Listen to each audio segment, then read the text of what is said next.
Chapter 698. Half-Step Yin Yang Perfected Lord 5. The Dragon Tiger General was naturally not a fool to be able to attain this position under Qin Long. He hurriedly said, "We did not know our manners and spoiled your mood. It is right for us to compensate for our fault." "Oh, how do you intend on compensating?" Yi Qingtang said without emotion. In reality, it was very easy to kill the Dragon Tiger General with her skills. However, she had just come to Nine Knights Dynasty and did not plan on stirring up so much trouble. Killing Shangguan Rui was at most a personal grudge, but the Dragon Tiger General was a minister in the Nine Knights Dynasty. If she killed him with everyone watching, she would be in quite a lot of trouble. Luckily, using his life to exchange for some items was pretty good too. "It's all up to you," the Dragon Tiger General said. Yi Qingtang flashed a faint smile and said, "I heard that the exquisite jade in your family clan is not bad." The Dragon Tiger General trembled. The exquisite jade was an item handed down by the ancestors of his family clan, and was extremely effective in nourishing the spirit root. Yi Qingtang knew about this exquisite jade from Ouying Qian in her previous life. "Why? I'm willing." Yi Qingtang raised a brow slightly, and placed the demonic blood sword against the Dragon Tiger General's neck immediately. With the cold blade placed against his skin, the Dragon Tiger General paled in shock, and did not dare to bargain. No matter how precious a family heirloom was, his own life was more important. Willing. The Dragon Tiger General hurriedly removed the exquisite jade that he brought. Yi Qingtang's lips curled into a smile as she looked at the exquisite jade in her hands. "Get lost," Yi Qingtang said coldly, and kicked the Dragon Tiger General away. The Dragon Tiger General stood up and fled in a flurry, not daring to remain there a second longer. The onlookers clucked their tongues in wonder. If they did not witness it personally, who would have thought that the Dragon Tiger General, who threw his weight around in the monarch city, would actually end up in this plight today? Not only was his son killed right before his eyes, he still had to personally hand his family heirloom to the murderer. Everyone was filled with reverence towards that beautiful young Min, who stood there with an outstanding manner. The blue-haired girl was stupefied as she looked at the young man. Never would she have thought that the person who saved her would actually be such a powerful person. "Why are you still spacing out over there? Follow me." Yi Qingtang turned to look at the blue-haired girl who was in a daze. The girl returned to her senses, and followed behind Yi Qingtang immediately. She had a feeling that the calamity was over, and she felt she had a new lease of life. Where's your yuan returning stone?"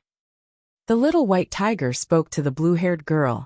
The blue-haired girl hurriedly took out a yuan returning stone that was about the size of half a palm. After receiving it, Yi Qingtang took a look at the little white tiger, whose face was brimming with satisfaction, and found it a little funny. "I still have something on. Wear this first." Yi Qingtang took out a shirt from her space ring and tossed it to the shabbily dressed young girl. Thank you, benefactor." The blue-haired girl hurriedly wore it. Yi Qingtang did not say anything further. After this drama, she had taken up quite some time, and had no mind to care about anything else, as she walked straight to her destination. The blue-haired girl did not dare to utter a word, and obediently followed behind Yi Qingtang. Chapter 699. Bliss Forging Workshop 1. Yi Qingtang arrived at a less crowded place in the black market after walking through the bustling streets. This area was full of forging workshops that sold weapons. Among the forging workshops, there was a simple-looking stall that stood out. There was an old plaque hanging on top of the forging workshop. The word Bliss was engraved on it. Though it was the least eye-catching workshop on the street, there was a crowd of people outside the door. These people were dressed in expensive clothes, and did not seem to be normal citizens. "Du sheng, please. Just sell me one sword." In the small stall, a man who was well-dressed was chatting with a young man around 16 or 17. The young man was handsome, but dressed in normal clothes. However, the man who was asking for a sword was still begging him constantly. "Sorry, but master said that he is not in a good mood today, and he does not want to sell any sword," the young man Du Sheng said inside. "Please, I have prepared all the things that the master will like. Just help me to convince him, and ask him to sell one sword to me. Any sword will do." Yes, yes. Just give me any random sword at any price. Please just sell one to us. A half-completed product will do as well. A group of well-dressed men were begging Du Sheng. The stall was completely different from other forging workshops. Du Sheng could only shake his head under so many requests. Please go back, everyone. We will not sell any sword today. The workers from other forging workshops all wished to pull those clients to their stalls, when the Bliss Forging Workshop chased away their businesses. Yi Qingtang was used to the scene. Though the Bliss Forging Workshop was small, it had the most business. It was harder than anything to purchase a sword from the Bliss Forging Workshop. It all depended on the shop owner's mood to sell a sword, no matter what the buyer's identity was, or how much he was willing to pay. Yi Qingtang had come to the place many times with her senior brother, in her previous life, under the name of their master. However, no matter how much effort they spent, the shop owner still did not agree to forge a weapon for her master. Eventually, her master had to come to this place personally and convince the owner after a few days with a great price paid. The owner of the Bliss Forging Workshop was different from others. As the rumors said, he was a famous blacksmith on the past. All weapons that he forged were divine weapons. However, the person had a weird temper and chose to hide in the black market of the Nine Knights dynasty. He rarely met with people. In her previous life, the method of forging weapons with spirit crystals was created by him after a few years. The group of people did not manage to purchase any swords, even though they spent much effort in trying to convince the workers. They could only stare at the few weapons left hanging in the stall. Yi Qingtang walked into the small forging workshop. Her gaze did not change when she saw the poor decorations of the stall. Her sight passed the weapons and landed on Du Sheng, who was cleaning a sword. Hi, I would like to see Master Du, Yi Qingtang said straight away. Du Sheng lifted his head and was slightly stunned when he saw the pretty young man in front of him. The other customers in the stall all turned around to see the origin of the voice. Chapter 700, Bliss Forging Workshop 2. Who is this? Is he insane? He wants to meet Master Du. He doesn't seem to belong to the Monarch City. He does not know the rules. He wants to meet Master Du? What a joke! The group of people stared at Yi Qingtang in sarcasm and found his request amusing. Master Du was the owner of the Bliss Forging Workshop and the only blacksmith here. He was so renowned that even the royal members of the Nine Knights dynasty needed to pay respect to him. It was extremely difficult for normal people to even purchase a half-completed weapons forged by Master Du, not mentioning about meeting him. Du Sheng was stunned as he did not expect that the pretty young man would have such a request. Sorry, Master does not meet any guest. Hey, do you know the rules? Master Du is not someone you can just meet if you want. Who do you think you are? The customers at the side mocked. Yi Qingtang did not bother with the sarcasm and took out the dagger that she forged by her waist and handed it to Du Sheng. Please give this dagger to Master Du. I'll wait to see whether he is willing to meet me after seeing this dagger. The customers all stretched out their heads to take a look at the dagger. She took it out. However, they only saw a black dagger with nothing special. What's wrong with him? Master Du would be willing to meet him based on a poor dagger? Is he brain damaged?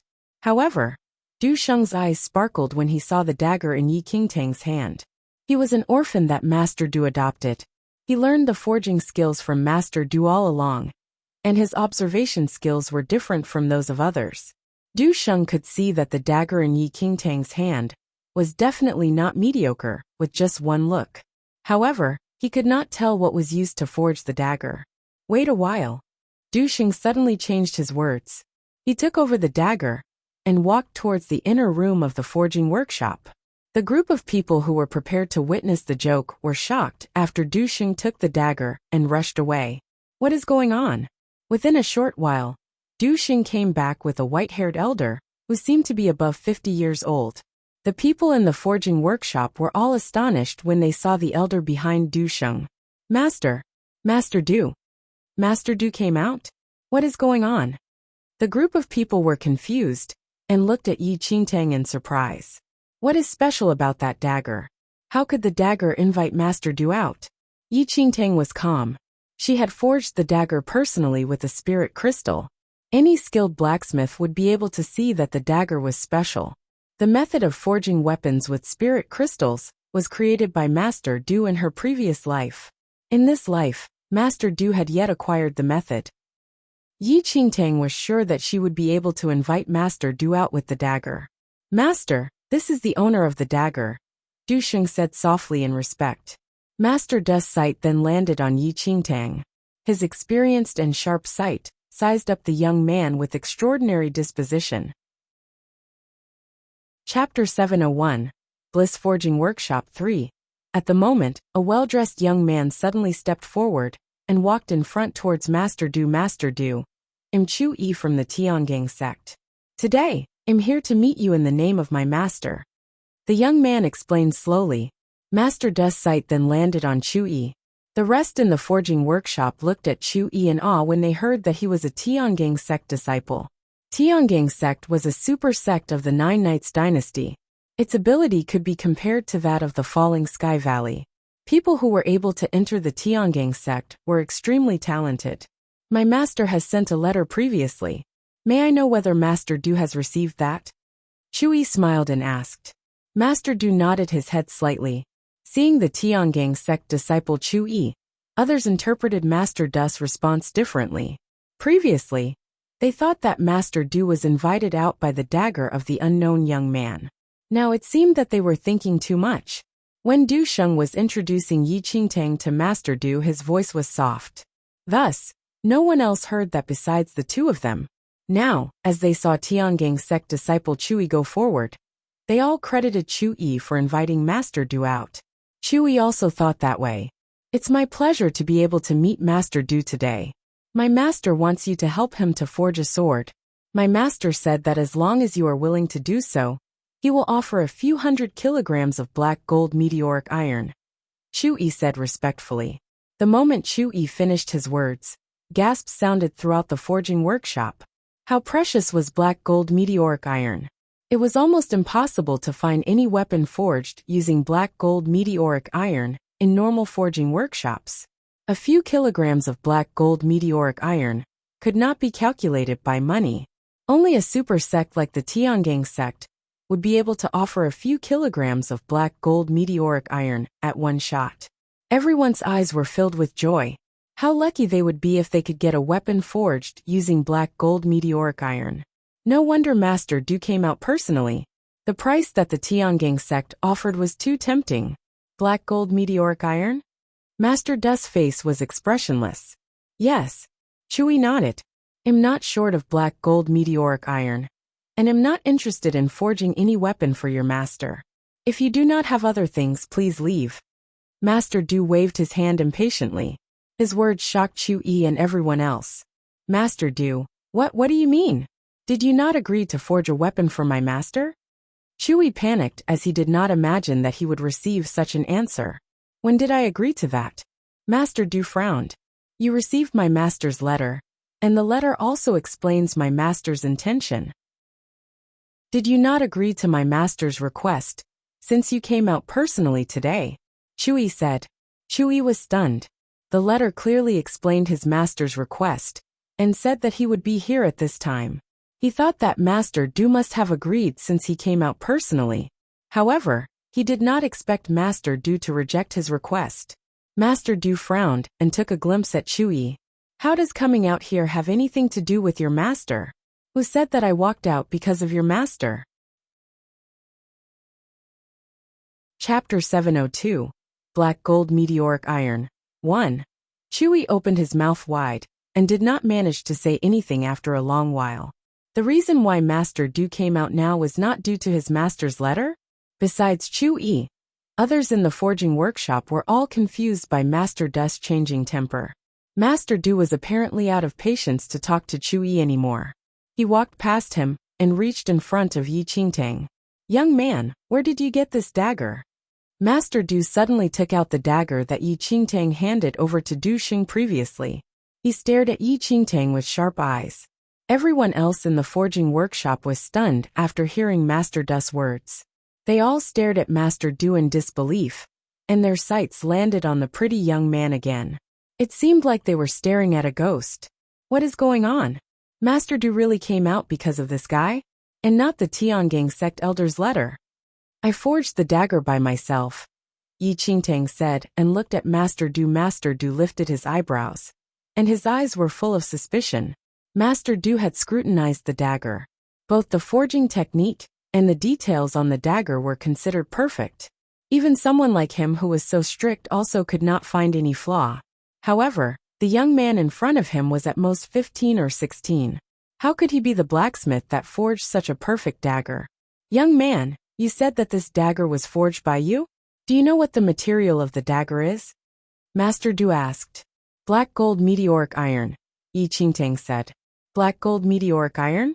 Chu Yi, who was ignored by Master Du, looked at the dagger after hearing Yi Qingtang's words. He had seen many weapons forged by black gold meteoric iron in Tiangang sect. However, those weapons were different from the dagger here. Chu Yi took a glimpse at Master Du, who frowned slightly. A thought emerged in his mind. He said directly to Yi Qingtang, Young brother, Master Du is the representative in the forging industry. I think it's not very appropriate for you to say such nonsense here. Oh, why do you say my words are nonsense? Yi Qingtang looked at Chu Yi. Chu Yi chuckled but did not say anything. He took out a black sword from his space ring. The sword was pure black in color, but the sword body was suffused with cold gleams. I have a sword forged using the black gold meteoric iron. Young brother, though your dagger is black in color, it seems to be different from the one in my hand? Chu Yi smiled and said. He wanted to expose the young man's lie to earn a good impression in front of Master Du. Everyone's sight landed on the sword on Chu Yi's hands. It was obvious that when the sword and Yi Qingtang's dagger were placed together, the materials seemed to be different. Though both were black, Yi Qingtang's dagger seemed to be mixed with impurities, and did not have the gleam like the one on Chu Yi's sword. The black gold meteoric iron was rare, and normal people might not even have the chance to witness one. Chu Yi was a disciple of Tiangang sect. It was normal for him to have a sword that was forged using black gold meteoric iron. Of course, no one would question the authenticity of his sword. However, as for Yi Qingtang, though she appeared to be a handsome man, she was dressed in ordinary clothes. She did not seem to be able to own any weapon forged using black gold meteoric iron. The young man here really hit the wall today. How dare he say such nonsense in front of Master Du? Black gold meteoric iron? If he had black gold meteoric iron, I would have the Millennium meteoric iron. Chapter 703. Black gold meteoric iron 2. The crowd all felt that the young man was here to find trouble. However, it was unlucky for him to meet Chu Yi, who had a weapon made of real black gold meteoric iron here. Master Du, the brother here is still young. I believe that he did not purposely offend you. Chu Yi looked at Master Du and explained nicely. It seemed that he was helping Yi Qingtang, but his words assured that Yi Qingtang was a liar. Chu Yi then smiled and looked towards Yi Qingtang. Young brother, I understand that you are still immature, but you should not be rude towards Master Du. Leave now, and don't create any more trouble. Create more trouble? Yi Qingtang raised her brows slightly. Chu Yi had said everything for her, and played the role as a good man. Yi Qingtang did not plan to explain anything. However, since someone wanted to use her to bring himself up, she was not so kind to be a stepping stone. Young Sir Chu. Yi Qingtang chuckled. Yes. Chu Yi nodded slightly. You said that your sword is made of black gold meteoric iron? Yi Qingtang asked. That's right. I heard that the black gold meteoric iron is strong and unbreakable. Since you feel that my dagger is fake, how about using your sword to compete with my dagger? Yi Qingtang smiled and said. Chu Yi frowned slightly. He took a glance at Master Du and noticed that Master Du was deep in thought. He then smiled and said, Young brother, since you insist, I agree. However, my weapon is extremely tough, as it's made of black gold meteoric iron. If your dagger cannot take it and gets damaged, I will not say anything. But if your sword is broken, I will not complain about anything, as it's an honor to help Master Du to prove the authenticity of the sword. Chu Yi smiled as he was very confident with his sword. Okay. Yi Qingtang nodded and took back her dagger from Master Du. Please, young Sir Chu. Chu Yi smiled. He lifted his sword and split down towards Yi Qingtang's dagger. Everyone's sight was fixed on Chu Yi and Yi Qingtang. Even Master Du was also contemplating. Master, that dagger. Du Sheng wanted to say something. Master Du shook his head and said, "We shall see first." Du Sheng then kept quiet. Chu Yi lifted his sword high up and split down at the dagger. When the two weapons clashed, a loud clatter followed. As the clatter was heard, a cold gleam suddenly shot out from the point of collision. Everyone was stunned at that moment. Chu Yi, who was holding the sword extremely confidently, suddenly froze. The black sword in his hand, that was made of black gold meteoric iron, was broken into half, and the dagger was still intact in Yi Qingtang's hand. "It seems like your sword is not that tough." Yi Qingtang raised her eyes and smiled at the shocked Chu Yi. The confidence on his face was replaced by astonishment. He gazed at the broken sword in his hand, and his eyes were filled with disbelief. How is it possible? Chu Yi could not believe that his sword was broken. Chapter 704. Black Gold Meteoric Iron 3. The crowd was also stunned. They thought that Yi Qingtang's dagger would definitely be broken. How could Chu Yi's sword break first? Only Master Du nodded his head slightly. He seemed to have predicted the outcome. "Young man, you really forged this weapon?" Master Du looked towards Yi Qingtang and asked. Yi Qingtang nodded. "I forged the dagger using black gold meteoric iron in combination with spirit crystals." Master Du's eyesight changed as Yi Qingtang finished her words. Spirit crystals were completely useless for normal people. However, Master Du was trying to mix spirit crystals into the materials to forge weapons ever since half a year ago. There was no outcome until now. When Du Sheng passed him the dagger previously, Master Du knew that the dagger was made of black gold meteoric iron. However, it was mixed with other things that he did not figure out. Yi Qingtang's words answered Master Du's question. However, he did not expect that someone had figured out the method now. "Young man, who is your master?" Master Du asked. Yi Qingtang thought for a second and smiled. "My master is Ao Yuan." "Ao Yuan? You are Master Ao's disciple?" Master Du was shocked. Ao Yuan was the most famous blacksmith on this mainland. His forging ability was beyond the Grand Master's level. From the legend, every weapon that Ao Yuan forged was a rare treasure. Even the half-completed products could be compared to those divine weapons. However, Ao Yuan had disappeared for years. People from the super sects also could not trace him. Yes. Yi Qingtang nodded. Yi Qingtang had never met Ao Yuan before. She just wanted to prevent some trouble by saying his name. It would take a lot of effort to convince others about her forging skills at her age. Anyway, Ao Yuan had disappeared for so many years, and Yi Qingtang did not hear anything about him, even after 200 years in her previous life. She could use his name to save herself from some extra trouble. Master Du was surprised. Though he was still doubtful, the forging skills demonstrated in that dagger erased most of his doubts. Master Du's forging ability was way beyond others. Ao Yuan was the only one who was better than him. The skill of forging using spirit crystals could only be invented by Ao Yuan. No one else could figure that out before him. However, Master Du did not believe her so easily. He looked at Yi Qingtang and asked, "Since you said that you are Master Ao's disciple, do you know the Black Heaven forging skill created by Master Ao?" The Black Heaven forging skill was created by Master Ao. Normal blacksmiths would never know that. Master Du had met with Master Ao before, and heard something about the Black Heaven forging skill from Master Ao.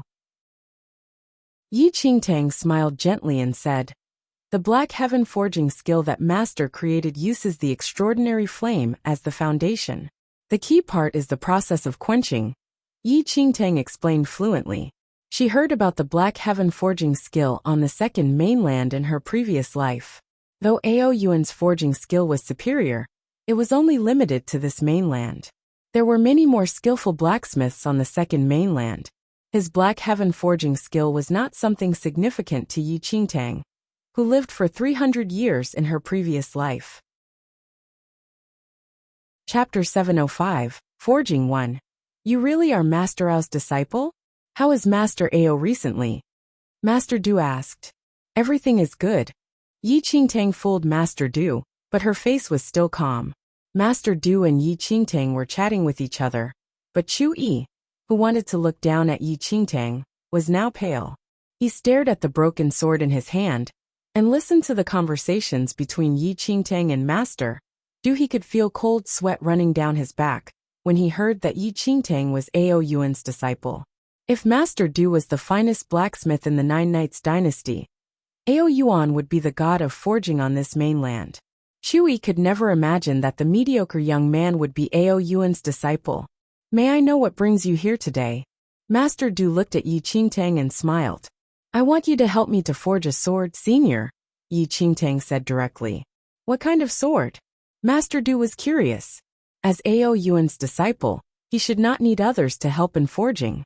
A sword made of the Millennium Meteoric Iron, Yi Qingtang said. When Yi Qingtang said that, gasps rang in the entire forging workshop instantly. Millennium Meteoric Iron? Did I hear it wrong? Millennium Meteoric Iron? This guy has Millennium Meteoric Iron? Everyone felt that it was insane. Yi Qingtang's identity as the Ao Yuan's disciple had already shocked them previously, and the words, Millennium Meteoric Iron, really caused them to be mad. Only a countable few on this mainland could use the Millennium Meteoric Iron to forge weapons. Nothing was as rare as Millennium Meteoric Iron on this land. Even Master Du was shocked by the mentioning of Millennium Meteoric Iron. You have Millennium Meteoric Iron? Master Du stared at Yi Qingtang in surprise. Yi Qingtang nodded slightly. Master Du then understood the reason why the young man wanted to look for him. The method of forging using Millennium Meteoric Iron was extremely rigorous and complicated. Though the young man was Ao Yuan's disciple based on his age, he had yet acquired the method of forging using Millennium Meteoric Iron. I know how to forge using the Millennium Meteoric Iron. However, why do I need to help you with that? Master Du looked at Yi Qingtang and asked. Master Du, I think he's bluffing. Chu Yi sneered before Yi Qingtang could say anything. Master Du took a glimpse at Chu Yi. Master Du, Master Ao has disappeared for years. Many people have also pretended to be his disciples as well. Why do we need to believe that he is Master Ao's disciple just based on his words? It seems like I can also say that I'm Master Ao's disciple. Chu Yi shook his head and said. Master Du was in thought after hearing Chu Yi's words. Do you have any proof when you say you're Master Ao's disciple? Master Du stared at Yi Qingtang and asked. Though she knew something about the Black Heaven forging skill, that could not be the solid evidence. There is no proof, Yi Qingtang said. Hee, without any proof, you can say anything you want. Do you know the reputation of Master Ao? If you were really his disciple, why would you come and look for Master Du to forge weapons? Chu Yi laughed coldly. Chapter 706. Forging, 2. Yi Qingtang took a glance at Chu Yi coldly. Chu Yi was hard to fool with. Just as he said, she did not know Master Ao. It was just a lie that she said in order to be closer with Master Du. Master Ao's disciple cannot ask Master Du to forge a weapon? Do you mean that even a disciple of Master Ao is more skillful than Master Du? Yi Qingtang's lips curled and sneered. Master Du looked towards Chu Yi after Yi Qingtang finished her sentence. Don't bullshit. I didn't mean that. How dare you to pretend to be Master Ao's disciple? You totally did not respect Master Du at all. Where are your manners? Chu Yi scoffed coldly. Master Du, the price that I'll offer will definitely not disappoint you as long as you are willing to forge a weapon. Yi Qingtang turned to look at Master Du and smiled as she did not bother to talk to Chu Yi anymore. Price? What a joke. Based on Master Du's reputation, what tempting price can you offer as a liar? Chu Yi said. Since you can't show any proof that you're Ao Yuan's disciple, find me when you're able to do so. Master Du was very impatient. Please leave now. Master Du waved his hand. It seemed that he was very unpleasant towards Yi Qingtang. The crowd all started making fun of her when Master Du ordered her to leave. Such a joke. How dare he call himself Master Ao's disciple? I have never heard that Master Ao had any disciple. I think he's just bluffing to gain more attention. The crowd started discussing among themselves. Please. Du Xing walked forward and said indifferently. Wait.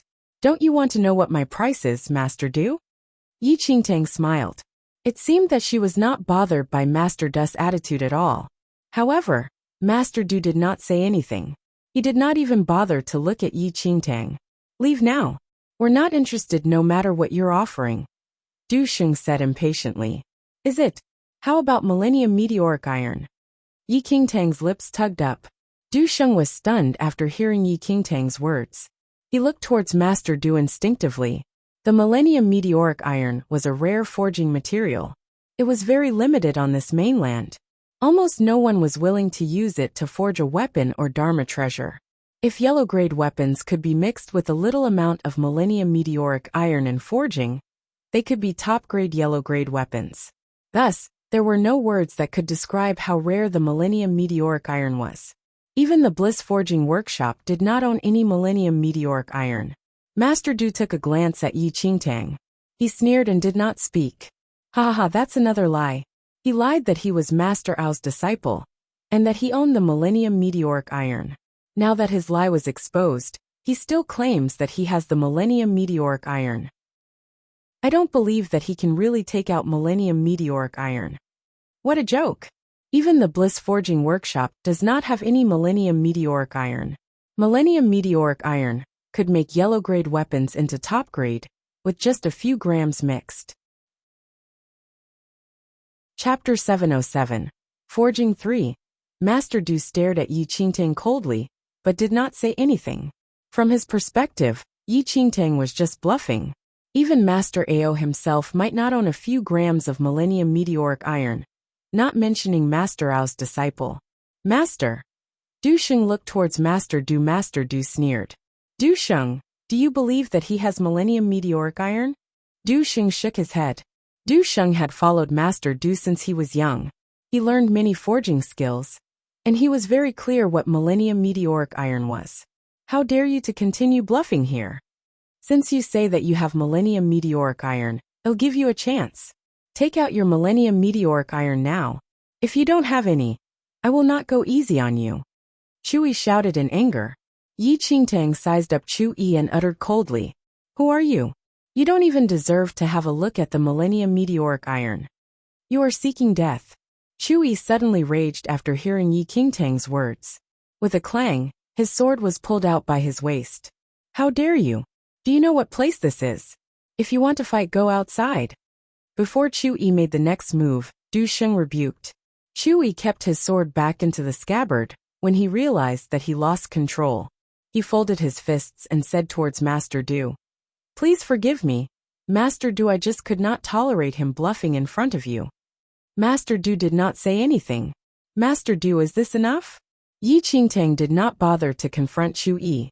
Instead, she took out 250 grams of pure black Millennium Meteoric Iron from her space ring. The moment when the Millennium Meteoric Iron was taken out, the temperature in the Bliss Forging Workshop suddenly dropped. It seemed that winter arrived as the surrounding was freezing. Everyone's eyes were fixed on the meteoric iron in Yi Qingtang's hands. They all frowned as they did not know what kind of meteoric iron that was. The Millennium Meteoric Iron was too rare. They had all heard about it, but no one had seen it before. Even Du Sheng, as Master Du's disciple, also had not seen Millennium Meteoric Iron before. At the same time Yi Qingtang took out the meteoric iron, the indifference in Master Du's eyes was replaced by astonishment. Based on Master Du's experience, he was certain that Yi Qingtang was holding Millennium Meteoric Iron. The Millennium Meteoric Iron was cold in property. Around 250 grams of them would be enough to lower the temperature in the surroundings. Millennium Meteoric Iron. You really have Millennium Meteoric Iron? Master Du said surprisingly. Chui and the rest of the people were stunned as they heard Master Du's words. This guy really has Millennium Meteoric Iron. If others told them that was Millennium Meteoric Iron, they would not believe them. However, Master Du confirmed that, and he was definitely correct. Master Du, this is the down payment.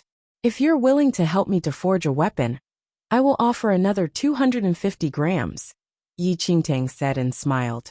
The way everyone looked at Yi Qingtang changed. He can offer 500 grams of Millennium Meteoric Iron as payment. Chui stared at the Millennium Meteoric Iron in Yi Qingtang's hand closely. If he could. Du Sheng, send the guests off, Master Du Sheng suddenly said. Oh, leave now. Master will not help you even if you have 5 kilograms, not to mention the 500 grams you offered. Du Xing nodded and spoke to Yi Qingtang. Before Yi Qingtang said anything, Master Du frowned and said, I mean this young man can stay. Send off the rest. Chapter 708. Extraordinary Flame. 1. Du Xing was slightly stunned, and he flashed an apologetic smile at Yi Qingtang rather awkwardly. Very quickly, Du Xing walked to Chu Yi and the rest and said, Please. Since Master Du had already given the orders to chase the visitors away, everyone did not dare to stay any longer, and could only leave. All right. Sorry to bother you, Master Du, when it's convenient for you. I'll come and pay respects again. Chu Yi cupped his fists, and subsequently left the Bliss Forging Workshop. After leaving the Bliss Forging Workshop, Chu Yi glanced at the workshop coldly, and an icy smile hung on his lips. Today, Chu Yi was not depressed over Master Du's rejection, but unknowingly excited instead. That fellow could take out 500 grams of Millennium Meteoric Iron from his space ring so casually. It seemed that there was even more Millennium Meteoric Iron in his space ring. In the Bliss Forging Workshop, Master Du led Yi Qingtang into the back of the hall, while the blue-haired girl was told to remain in the front of the hall. You said that the payment is 500 grams of Millennium Meteoric Iron earlier on. Is that still valid? Master Du asked Yi Qingtang. Of course. Yi Qingtang nodded with a smile. Junior, although the Millennium Meteoric Iron is a treasure, an extraordinary flame is required to forge the Millennium Meteoric Iron. It is difficult for ordinary flames to refine it. Master Du hinted at another meaning. Since this person could take out the Millennium Meteoric Iron, he must have some extraordinary flame ingredients with him as well. The Millennium Meteoric Iron would only have its worth when an extraordinary flame could be started. Otherwise, it was ultimately a useless metal. Junior, not to hide from you, I have no use for these Millennium Meteoric Iron of yours. I don't have the fire source of an extraordinary flame. Even if I obtain this Millennium Meteoric Iron, it is still impossible to refine it. Master Du shook his head. So your meaning is? Yi Qingtang asked. If you can find some fire sources for an extraordinary flame, you don't need to give me 500 grams of Millennium Meteoric Iron as payment. Just 3 taels are enough. Master Du answered. No matter how good a meteoric iron was, there was no use if there was no way of refining it. Are you talking about this? As Yi Qingtang spoke, she flicked her wrist, and a golden flame emerged in her palms and swayed energetically. This is... Master Du stared at the golden flame in Yi Qingtang's hand, and astonishment filled his eyes. Although Yi Qingtang did not possess an extraordinary flame, the might of the flame from her ultimate origin skill was not any weaker than an extraordinary flame. In the next second, an inexplicable excitement emerged in Master Du's eyes. My flame compares favorably with an extraordinary flame, and can refine the Millennium Meteoric Iron, Yi Qingtang said with a smile. Not bad. At that instant, there was a change in the way that Master Du looked at Yi Qingtang. It was as though he was inspecting a certain treasure. Master, so about building a weapon? Yi Qingtang felt a little unnatural with Master Du's gaze. It was as though she became a piece of superior quality meat. That's a small matter. What is your name, little brother? Master Du asked with a smile. Yi Chun. Yi Qingtang replied. All right. Brother Yi Chun. Forging a weapon is a small matter. Brother Yi Chun, I wish to collaborate with you. Master Du's eyes twinkled. Collaborate? Yi Qingtang was confused. That's right. Master Du nodded with a mysterious expression on his face. There's a dragon vein. That place has a gathering of the richest spirit energy of this mainland. There are countless treasures in the dragon vein. However, that dragon vein is cornered by the Peerless School, Biming Manor, and even the Phantom Valley forces. Peerless School, Biming Manor, Phantom Valley. After hearing Master Du's words, Yi Qingtang frowned. The Peerless School was the most powerful group in the Nine Knights dynasty. Even super sects like Falling Sky Valley and Tiangang sect had to bow down to them and pay tribute with large quantities of treasures to the Peerless School. The Biming Manor, on the other hand, was situated in the formidable Heavens dynasty and it was almost on par with the peerless school. In the formidable Heavens dynasty, super sects like Yunxiao sect and Yuehua sect similarly had to pay allegiance to the Baiming Manor and were required to offer tributes annually. As for the Phantom Valley, it was the most powerful evil cult that rose in this mainland over the last 100 years. The Peerless School, Baiming Manor, and Phantom Valley were the three strongest forces of this mainland, and almost no other group could contend with them.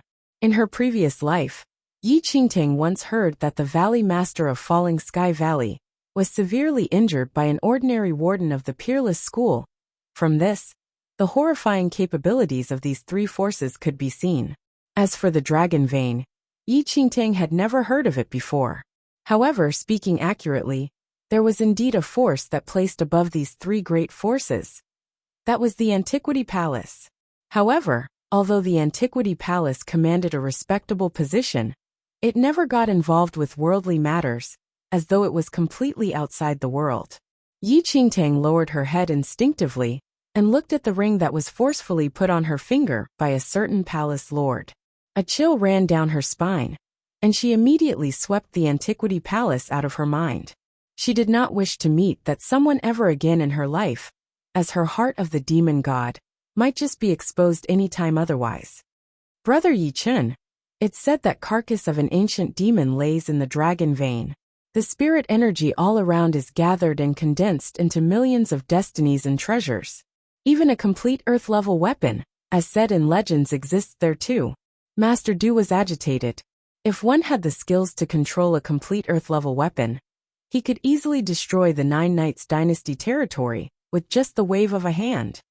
The Baiming Manor, Peerless School, and the Phantom Valley were unable to completely open up a tunnel in over 10 years. You have an extraordinary flame, and we can enter the Dragon Vein. Master Du persuaded with all his might. With those three forces, wouldn't we be courting death by heading there? Yi Qingtang said after pondering for a moment. That's not the case. Master Du shook his head and continued. We do not need to come into contact with those three forces. Many years ago when I was in the northern region, I found another tunnel that connects to the Dragon Vein by chance. However, that tunnel is blocked by a massive rock made from millennium meteoric iron. That massive rock can only be destroyed with an extraordinary flame. As long as we use your extraordinary flame to destroy the massive rock. Excitement was written all over Master Du's face. I need to think about it, Yi Qingtang said. Although Yi Qingtang was extremely interested in the Dragon Vein as well, if it was really guarded by the Peerless School, Phantom Valley, and Baiming Manor forces as Master Du said, sure. There's no hurry. No hurry. Brother Yi Chun, let's refine the weapon first. We'll talk after it, Master Du said with a smile. Before Yi Qingtang could speak, Master Du said again. To refine a weapon with a millennium meteoric iron, we will need a complete proposal. Give me half a month's time, Brother Yi Chun. After I'm done with the proposal, you can come here and use your extraordinary flame to assist with the forging of the weapon. Okay, we'll settle on this then. Yi Qingtang nodded. Not long later, Yi Qingtang turned around and left the Bliss Forging workshop. As the forging of a new weapon was more or less settled, Yi Qingtang finally planned to head to the Falling Sky Valley. But before that, she still had a small matter to settle. She looked at the silent and obedient blue-haired girl, who had been following beside her, and was a little awkward. She could not possibly bring her along, could she? Where's your house? Do you have any family? I'll let someone send you back if you want. Yi Qingtang spoke. The blue-haired girl looked up and replied obediently. Can you send me to somewhere with a sea, benefactor? You just need to send me to the seaside. See, Yi Qingtang was rather curious. This lady was not in a hurry to go home, and was looking for a sea? However, she did not think much about it. There was a sea at the back of the Nine Knights Dynasty, and it was convenient to send this lady there. Then, Yi Qingtang immediately brought the blue-haired girl to the sea behind the monarch city.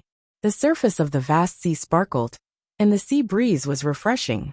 When the blue-haired girl saw the seawater, a glint flashed across her eyes, and she bowed to Yi Qingtang slightly. Thank you very much, benefactor. Without waiting for Yi Qingtang to return to her senses, the blue-haired girl jumped into the sea directly.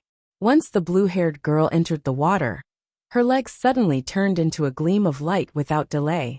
However, in the next second, an icy blue fish tail flashed across the calm sea surface, and countless water beads scattered in the air.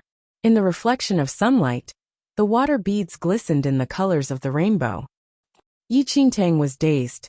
What the hell is that? Mermaid. The little white tiger mumbled when it saw the fish tail that flashed by. It was said that in the sea connecting the mainlands, a group of mermaids who lived in the sea still existed, though no one had seen this clan before.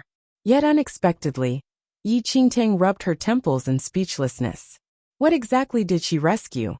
Rumors have it that the mermaids are very powerful. Why did she end up being sold by a human? Yi Qingtang did hear some legends about mermaids in her previous life, but had never seen them before. Unexpectedly, after her rebirth, she actually rescued a mermaid after going through a strange combination of events. The little white tiger said, "That is in the sea. Once a mermaid is on the land, all their skills will be lost unless they wear a special item that can maintain their powers. I reckon that it was the first time that this mermaid went on the land, and she probably did not know about it." You do know a lot of things. Of course. I'm a fiend celestial beast. What do I not know? The little white tiger wagged its tail proudly. A laugh escaped from Yi Qingtang's lips as she shook her head. Fortunately, it was on land. If it was in the sea, those slave masters who caught the blue-haired girl would probably be beaten to a pulp by that young girl. Looking at the figure that gradually swam further away, Yi Qingtang spoke. "Forget it. Let's head to Falling Sky Valley first." The little white tiger did not say anything and followed Yi Qingtang. Just as they left, the blue-haired girl, who had swum a distance, suddenly poked her head out from the surface of the sea. However, the gentleness and obedience from before had long disappeared from her exquisite face, as a sharp look flashed across her eyes. Damn it! Why did she not know that her skills would actually be suppressed on land? She was really careless, and almost got attacked by these humans. Subsequently, she looked thoughtfully at the back view of the person who was gradually disappearing away from the shore. Chapter 7:11. You will not die if you don't seek death. 1.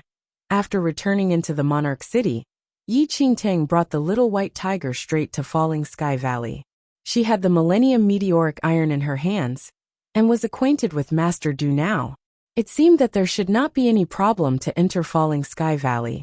But just as Yi Qingtang just left the street of the Monarch City, a few figures suddenly followed behind her. "Senior Brother Chu, does that fellow really have Millennium Meteoric Iron?" A youth in the Tiangang sect uniform asked Chu Yi, as he fixed his eyes on Yi Qingtang not far away. Chu Yi laughed coldly, and nodded while looking at Yi Qingtang. In the Bliss Forging workshop earlier on, he already knew that this pretty young man possessed the Millennium Meteoric Iron. The Millennium Meteoric Iron was extremely precious, and he would obviously not let it go easily. Furthermore, Chewie narrowed his eyes slightly. This fellow caused him to embarrass himself in front of Master Du just now, and ruined his meteoric iron sword. How would he let him off so easily? He should have quite an amount of Millennium Meteoric Iron. "You will go there with me later and steal his Millennium Meteoric Iron," Chewie said. After leaving the Bliss Forging workshop, he immediately found a junior brother from the same master in the Monarch City, and both of them came over together this time with the intention of robbing the fat sheep before them. But looking at the path he is taking, it seems that he is heading towards Falling Sky Valley. Could she be a Falling Sky Valley disciple? That youth said hesitantly. Falling Sky Valley and their Tiangang sect were comparable in skills, though their relations had always been far from good. They were currently in Falling Sky Valley's boundary. If that young man was a Falling Sky Valley disciple, and others in the Falling Sky Valley discovered them, they would not gain any benefit with just two of them. "You're worrying too much. He is not a Falling Sky Valley disciple, and is merely an ordinary itinerant. Why are you nagging so much? If we let him run away, we will never have a chance to obtain Millennium Meteoric Iron in our lives. You must know that if we can wield a weapon made from Millennium Meteoric Iron, it would be extremely grand and impressive. Shui said impatiently. Upon hearing the words Millennium Meteoric Iron, the youth had a thought in his mind as well. The two of them nodded immediately. They were both at the first heaven of martial chi level 3 currently. Apart from the disciples of large forces, in the entire Nine Knights dynasty, an ordinary itinerant could not be their opponent. As Yi Qingtang headed towards Falling Sky Valley, she suddenly sensed two unusual auras behind her. She stopped and turned around. In the next instant, Chu Yi and that youth immediately appeared in Yi Qingtang's line of sight. When Yi Qingtang saw Chu Yi, her brows raised automatically. Fuck. Could it be that this bastard saw through my identity and are after us? The little white tiger asked quietly when it saw Chu Yi once again. Yi Qingtang looked at the delusional little white tiger speechlessly. It was really thinking too much. Chu Yi had never looked at it properly from the start to the end. All right? We meet again. Chu Yi looked at Yi Qingtang, who stopped in her tracks, without bothering that his actions were discovered. What business do you two have? Yi Qingtang asked with a poker face. Chu Yi laughed. Little brother, you ruined my sword in the Bliss Forging workshop just now. You couldn't have forgotten about this score, could you? Chapter 7:12. You will not die if you don't seek death too. That sword was bestowed to me personally by my master, and has a special meaning to me. Yet you ruined it like that. It would be inappropriate if you don't give me corresponding compensation, wouldn't it? Yi Qingtang looked at Chu Yi without emotion. She never thought that this Tiangang sect disciple would actually be so shameless. Before the sparring, they had already agreed that no one would be responsible regardless of whose sword was broken. Yet this Chu Yi actually came looking for trouble. Yi Qingtang was not a fool. When she heard Chu Yi mentioning compensation, she knew that he had taken a fancy on her Millennium Meteoric Iron. Oh, so how do you want me to compensate? Yi Qingtang said flatly. Chu Yi and the youth beside him exchanged a look, deeply satisfied with Yi Qingtang's amenable attitude. I'm not asking for much. As long as you give me all the Millennium Meteoric Iron in your hands, this matter can be considered to be over. Chu Yi spoke relatively generously, as though his demand had given Yi Qingtang a lot of face. However, in Yi Qingtang's ears, this was unbelievably ridiculous. What if I don't compensate? Chu Yi's eyes sharpened. If you don't compensate me, don't blame us for being hard on you then. Then Chu Yi shot a look at the youth, who immediately unsheathed his sword, putting on a clear threatening stance. I'll give you two options. First, hand over the Millennium Meteoric Iron, and we will be compassionate enough to spare your life. Second, we will kill you, and then take the Millennium Meteoric Iron. Live or die, you decide for yourself. Yi Qingtang looked at the two domineering people before her, and her lips curled into a seeming smile. I choose the third option. Yi Qingtang's eyes turned cold immediately. I want the Millennium Meteoric Iron in your lives. How cocky. Chu Yi scoffed coldly. Junior brother, there's no need to go easy on her. Since she is so confident, there's no need for us to say any more bullshit to her. Chu Yi and that youth immediately wielded their swords and charged towards Yi Qingtang. Yi Qingtang stood rooted to the ground as she swept a nonchalant look across the two figures dashing towards her. Come at me, reckless people. The little white tiger immediately opened its mouth as it watched the two people charging towards them, wanting to spit all over their faces. However, Yi Qingtang lifted her hand and stopped the little white tiger. There's no need. In the blink of an eye, Chu Yi and his junior brother were already right in front of Yi Qingtang, and two swords stabbed right towards her chest. A glint flashed across Yi Qingtang's eyes, and she suddenly raised her hands. Clang! Two clear sounds rang in the air all of a sudden. Yi Qingtang used two fingers from each hand to clasp the two extremely sharp blades effortlessly, freezing the two knives in midair. What? Chu Yi was stunned as he looked at Yi Qingtang in disbelief. How could it be? Yi Qingtang's eyes flickered, and her smile deepened. It's my turn. The moment she spoke, an overbearing aura suddenly exploded from Yi Qingtang, surging directly towards Chu Yi and his junior brother like an enormous wave. At the same time, their swords crackled and broke into countless broken shards. Chapter 713. You will not die if you don't seek death. 3 Puff. Puff. Yi Qingtang's shocking aura crashed directly on Chu Yi and his junior brother, and they were hurled several meters away. Both of them fell on the ground heavily and puked blood. Half-step Yin Yang perfected lord. Chu Yi crawled up from the ground with a pale complexion. At this instant, there no longer was any arrogance on his face as before. He widened his eyes at the young man in white in disbelief as astonishment filled his eyes. Didn't the aura that suddenly erupted belong to a half-step Yin Yang perfected lord? Chu Yi would never have dreamed that this refined and pretty young man would actually be a half-step Yin Yang perfected lord. Senior brother Chu. She is a half-step Yin Yang perfected lord. That youth was completely flustered.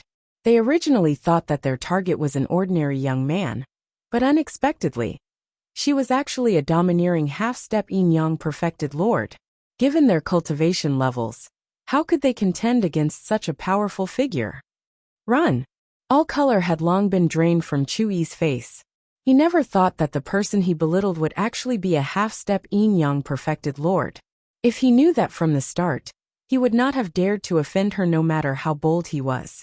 However, it was already too late for them to escape now. Yi Qingtang was not one who would let these two off easily. She lifted her legs slightly and shuttled to the front of those two people. She raised her hand and slapped the back of those two youths' head. Blood spattered out instantly all over Chu Yi's face. Chu Yi felt as if he was soaked in ice water, and his whole body shuddered. Looking at his junior brother's dead body right before him, Chu Yi's legs wobbled, and he fell on the icy ground with a thud. You cannot kill me. My master is a Tiangang sect elder. If you kill me, my master and Tiangang sect will not take it lying down. Yi Qingtang looked at Chu Yi coldly without a trace of warmth in her eyes. Let him go. If she let him go that was when Tiangang sect would not let her off, wasn't it? Yi Qingtang did not wish to say any more things to Chu Yi. She took a few steps forward to Chu Yi with aura already condensed in her hands. After seeing Yi Qingtang's murderous intent, Chu Yi gasped and tore a talisman that he had been holding in his hands previously. A ball of light suddenly shone. Yi Qingtang squinted her eyes and faintly saw Chu Yi attempting to flee when the light ray appeared. A murderous intent emerged in her eyes, and she leapt towards Chu Yi. Chu Yi fled at top speed, not daring to remain any longer. A silver shadow suddenly flashed by in front of Chu Yi, who felt an excruciating pain in his throat before crashing on the ground, before he was able to see what that silver shadow was. Yi Qingtang, who chased over, was surprised to find Chu Yi on the ground and paused in her tracks. When she saw the silver shadow that suddenly appeared, delight filled her heart. Xiaoguai. Yi Qingtang widened her eyes as she looked at the silver wolf, who stood in front of Chu Yi majestically. The silver wolf that disappeared for a long time suddenly appeared before Yi Qingtang, in a domineering and impressive manner, as when it left. A bright trace of blood could be faintly seen on the silver wolf's front paws. Chapter 714. The silver wolf. Chu Yi's neck was cut by the silver wolf, and he collapsed on the ground. The silver wolf's sharp claws tore his neck apart, and a large amount of blood was spurting out of the wounds, dyeing the ground below him red. Within a few seconds he was out of breath. Yi Qingtang did not care about Chu Yi's life right now. She stared surprisingly at her regained treasure. Xiaoguai, how come you are here? Yi Qingtang took a step forward and went in front of the silver wolf. She sized up the familiar figure, and her eyes were filled with joy. The silver wolf stood in front of Yi Qingtang calmly. Its eyes scanned through Yi Qingtang, and then landed on the little white tiger behind her. It just took a glance without any further reaction. Yi Qingtang did not expect that she would meet the silver wolf here. Based on the silver wolf's reaction, it recognized her as well. Yi Qingtang did not bother about that. Beasts recognize people by their aura, and not their faces. Even if her appearance changed entirely, as long as her aura remained, the silver wolf would be able to recognize her. Where have you been? I have been looking for you all the time. The coldness on her she had previously all disappeared now. She stared at and gently touched the silver wolf's fur, as how she did in the past. She squinted her eyes in satisfaction as the fur slid through her fingers. The silver wolf just stood there and allowed Yi Qingtang's close contact with it. The little white tiger narrowed its eyes as Yi Qingtang touched the silver wolf. It stared closely at the silver wolf and was suddenly shocked. What the hell?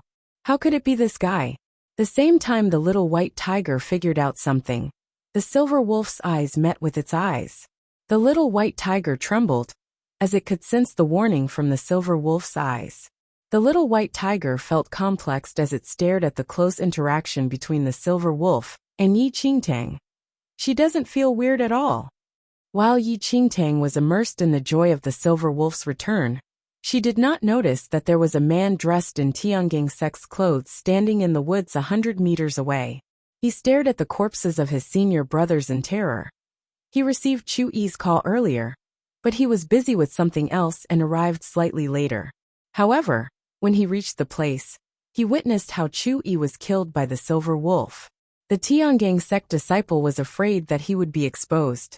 He remembered Yi Qingtang's appearance and left. Xiao Guai, are you here to look for me? Yi Qingtang stared at the silver wolf closely, but she was still very curious. She thought that it was just a wolf with special fur. But the silver wolf always went missing. The last time the silver wolf appeared was at the Xianling sect in the formidable Heavens dynasty. How did it find her when she was at the Nine Knights dynasty? The silver wolf did not have any reaction, and its eyes glanced at the ring on Yi Qingtang's finger. Little White, you are the fiend celestial beast. Do you know beast language? Yi Qingtang suddenly had a thought, and looked towards the little white tiger behind her. The little white tiger looked at Yi Qingtang then the silver wolf and said, "Fuck you, I'm not a wolf. How will I know what it's talking about? She can neglect those details but don't drag me alone." In the first place, Yi Qingtang did not expect the little white tiger to cooperate. She stopped asking and hugged the indifferent silver wolf tightly. She smiled and touched its smooth fur. The little white tiger was left aside by Yi Qingtang. Her eyes were totally fixed on her regained silver wolf. After a short while, the little white tiger took a glimpse at the silver wolf. A cold glint flashed across its eyes. The silver wolf was more serious as it saw the little white tiger's cold sight. "Come here, let me introduce you guys to each other." Yi Qingtang held the little white tiger's front paw and pulled it in front of the silver wolf. "This is my first spirit pet, but it was lost previously. Be kind to each other in the future," Yi Qingtang said seriously. "Be kind? I'm not interested." The little white tiger glanced at the silver wolf. Under the silver wolf's threatening sight, the little white tiger totally ignored the situation and yawned. "What spirit pet? I think you should stay away from it. It has an anti-wife look. Nothing good will happen to you when you bring it alone." Both the silver wolf and Yi Qingtang were stunned as the little white tiger finished its words. "Anti-wife." Yi Qingtang frowned. "Anti-owner." The little white tiger contemplated for a while and changed its words. Yi Qingtang stared blankly at the little white tiger. Look at its lustful face. The little white tiger sat in front of Yi Qingtang and stared at the silver wolf directly. The silver wolf stared back at the little white tiger, and cold glints flickered in its eyes. "How could you see that? I thought that you didn't understand wolves?" Yi Qingtang was curious. "Fuck you, I'm not a wolf, but I'm a beast. All wolves are lustful. I think you should chase it away. Is it not enough to have me alone?" The little white tiger said. "Are you jealous?" Yi Qingtang smiled and stared at the little white tiger with interest. "Your choice." The little white tiger shook its head. "There's no time to talk anymore." Yi Qingtang did not bother to talk to the little white tiger. Golden flames emerged from her palm and burned Chu Yi's and another Tiangang sect disciples' bodies. She then brought the little white tiger and the silver wolf towards the falling sky valley. She was outside a huge mountain valley after half a day. The mountain valley was surrounded by stretches of mountains. Each peak was a sub-valley of the falling sky valley. The rules of recruiting disciples in the falling sky valley were very strict. Normal people might not be able to climb onto any peak, not to mention cultivating in the falling sky valley. "The two of you wait for me here. Don't move around. I'll be back soon." Yi Qingtang looked at the little white tiger and the silver wolf and said seriously. Yi Qingtang was afraid that once she left, her Xiao Guai would disappear again. It was not very appropriate to bring two spirit pets along on the first visit to the Falling Sky Valley. It would need the Falling Sky Valley's approval. Even those renowned tamers had to leave their spirit animals outside. After Yi Qingtang left, the silver wolf's cold and ghostly eyes landed on the little white tiger. Hee, do you know what the most painful thing in this world is? The little white tiger yawned and smiled at the silver wolf.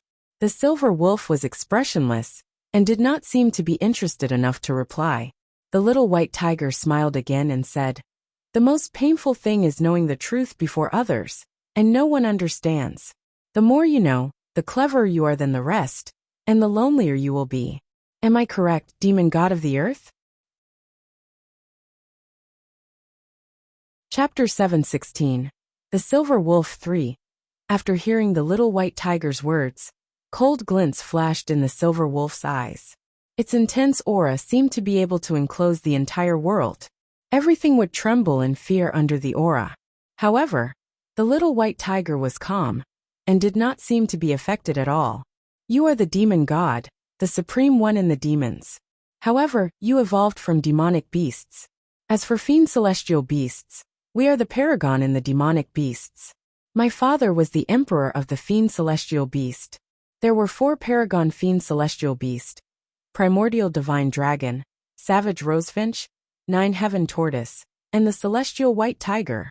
My father, as the celestial white tiger, had conquered the celestial world with the ancient emperor and the saint. I was born in the celestial world and came into the human world incidentally. My bloodline is purer.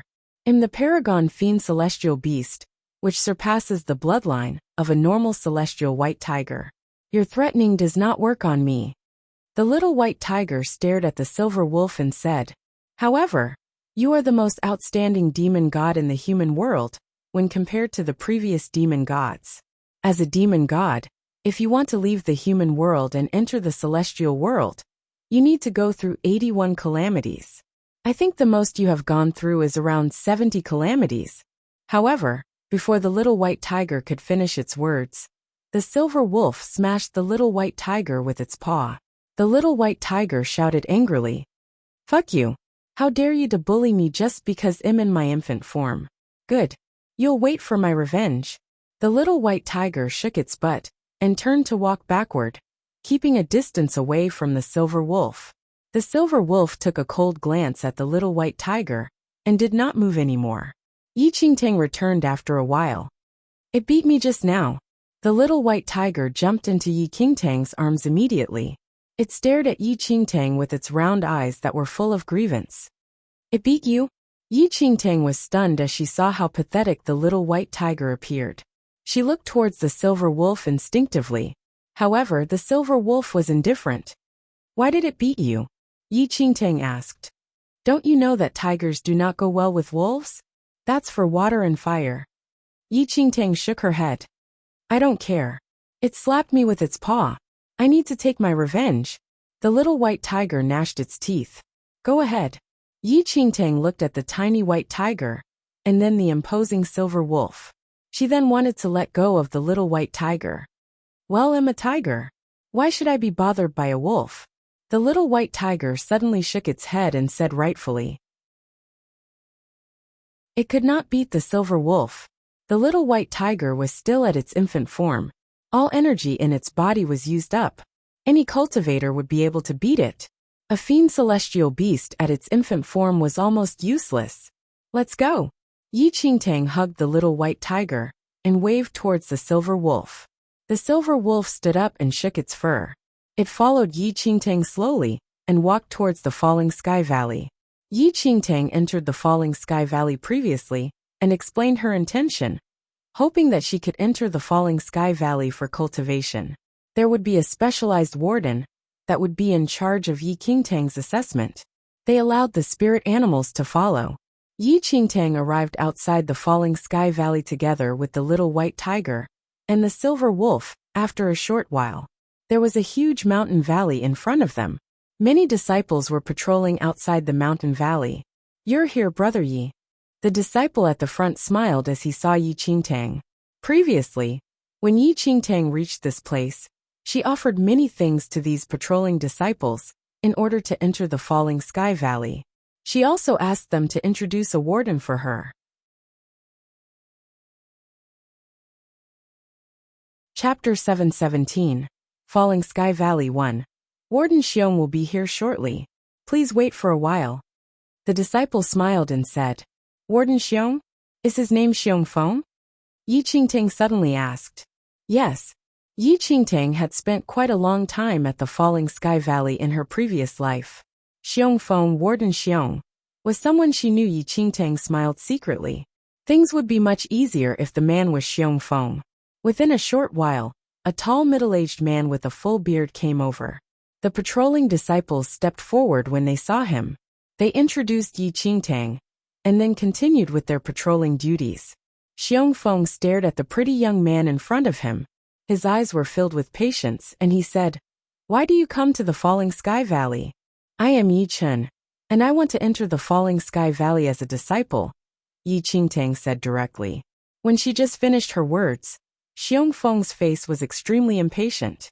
He sized up the young man in front of him and waved his hand. There's still half a month's time to the assessment time for new disciples who wish to enter the Falling Sky Valley. Why do you come so early? Go back and wait. Come here after half a month. Xiong Feng then intended to leave as he felt irritated. He was still thinking about why the disciples asked him to come out. But he did not expect that it was for this young man who wished to enter the Falling Sky Valley. A smile flashed across Yi Qingtang's eyes as she saw Xiong Feng about to leave. She immediately took out a bottle of elixirs from her space ring and stepped forward. "Please wait, Warden Xiong. Did I not tell you to come back in half a month? What do you still want?" Xiong Feng turned his head impatiently, but he suddenly saw Yi Qingtang handing over a bottle of elixirs to him. Xiong Feng's eyes flickered. He stopped and stared at Yi Qingtang with hesitation. "This is..." Yi Qingtang smiled and passed the elixirs to Xiong Feng. "Warden Xiong, this is the Liyuan pill. It's very expressive to strengthen your body and your strength. Please accept it." Liyuan pill? Xiong Feng's eyes brightened. He focused on the physique and cultivation and required elixirs. He had heard of the Liyuan pill before. It was very rare, and normal elixir workshops were not able to refine it. There was supply from a few super sects only. It could be considered a rare and priceless item. Xiong Feng did not believe Yi Qingtang's words instantly. He opened the bottle and sniffed. As the fragrance entered his nose, his eyes were brighter. It's really the Liyuan pill. Xiong Feng held the elixirs in his hand. As he raised his eyes and looked towards Yi Qingtang again, the impatience disappeared and was replaced by a smile. "Yi Chen, right? How can I accept such things?" Though that was what he said, Xiong Feng had kept the Liyuan pill in his pockets as he spoke. Yi Qingtang's eyes were filled with a smile as she saw Xiong Feng's move. The easiest person who could be bribed in the Falling Sky Valley would be Warden Xiong. Though he was tall and strong, he was keen on gaining petty advantages. "Yi Chen, I can feel your determination to enter the Falling Sky Valley. Since the mountains here are hard to climb, and there's only half a month left till the assessment, I shall arrange a place for you to stay outside the valley. You'll stay there for half a month, and join the rest of the candidates after half a month." Xiong Feng's tone was much gentler. Chapter 718. Falling Sky Valley 2. Wait for half a month? Yi Qingtang did not have time to waste here. Furthermore, the Falling Sky Valley's assessment was very complex. There would be more trouble if she had to go through the assessment. Yi Qingtang said immediately, "I'm very determined today. May I know whether I can enter first?" Xiong Feng frowned slightly. However, before he could say anything, Yi Qingtang suddenly took out a pair of boxing gloves. The gloves were made of unknown material, but it was shining under the light, making it extremely eye-catching. Xiong Feng opened his eyes wide as he saw the gloves. Scorching sun gloves? Xiong Feng recognized the gloves instantly. The scorching sun gloves were made of pure gold, an extremely rare material. Even the Falling Sky Valley might only have a few weapons made of that. The Scorching Sun gloves would take half a year for forging masters. The price one had to pay a blacksmith would be unimaginable, not mentioning the price of the pure gold. Xiong Feng had seen one of the Tiangang sect elders wearing the Scorching Sun gloves before. His fist was able to break mountains and overturn rivers. The power was insane. He longed for that all the time. However, the Scorching Sun gloves were priceless. Even if he had the money, he would not be able to find one. Furthermore, he did not have that amount of money. Xiong Feng's sight was immediately fixed on that pair of Scorching Sun gloves. Xiong Feng's reaction was totally captured by Yi Qingtang. A smile flashed across her eyes, and she handed the gloves over to Xiong Feng. I have heard that your 8-direction fist techniques are outstanding. As people say, heroes must be paired with the best swords. I think this pair of Scorching Sun gloves match with your fist techniques well. Yi Qingtang smiled and said. Xiong Feng held the pair of Scorching Sun gloves, and his heartbeat accelerated. He thought that the Luyuan pill that Yi Qin gave him was precious enough. However, he even had the Scorching Sun gloves for him. This is inappropriate.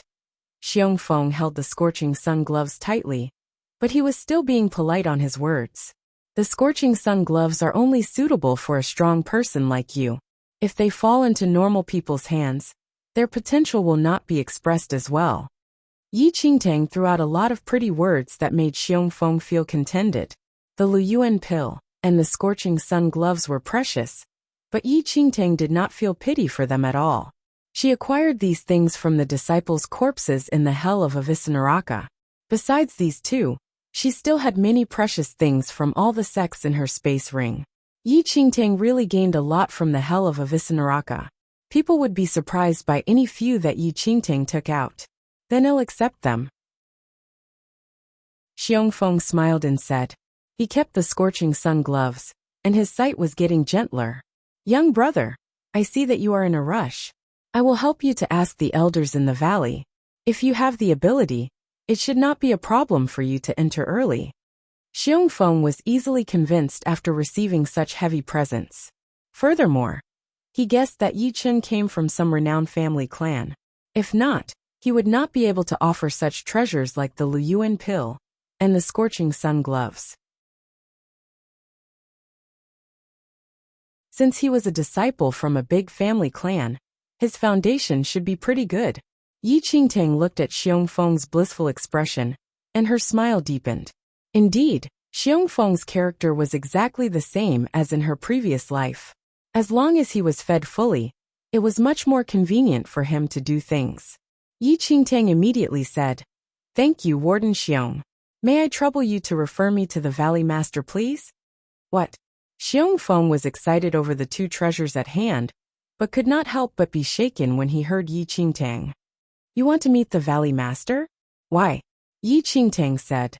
Truth to be told, I've long heard about the current acting Valley Master of Falling Sky Valley, Perfected Qianqian, and have looked up to him for a long time. If I can become Perfected Zuanshan's disciple, it will be my honor. This time, Xiong Feng could not smile anymore.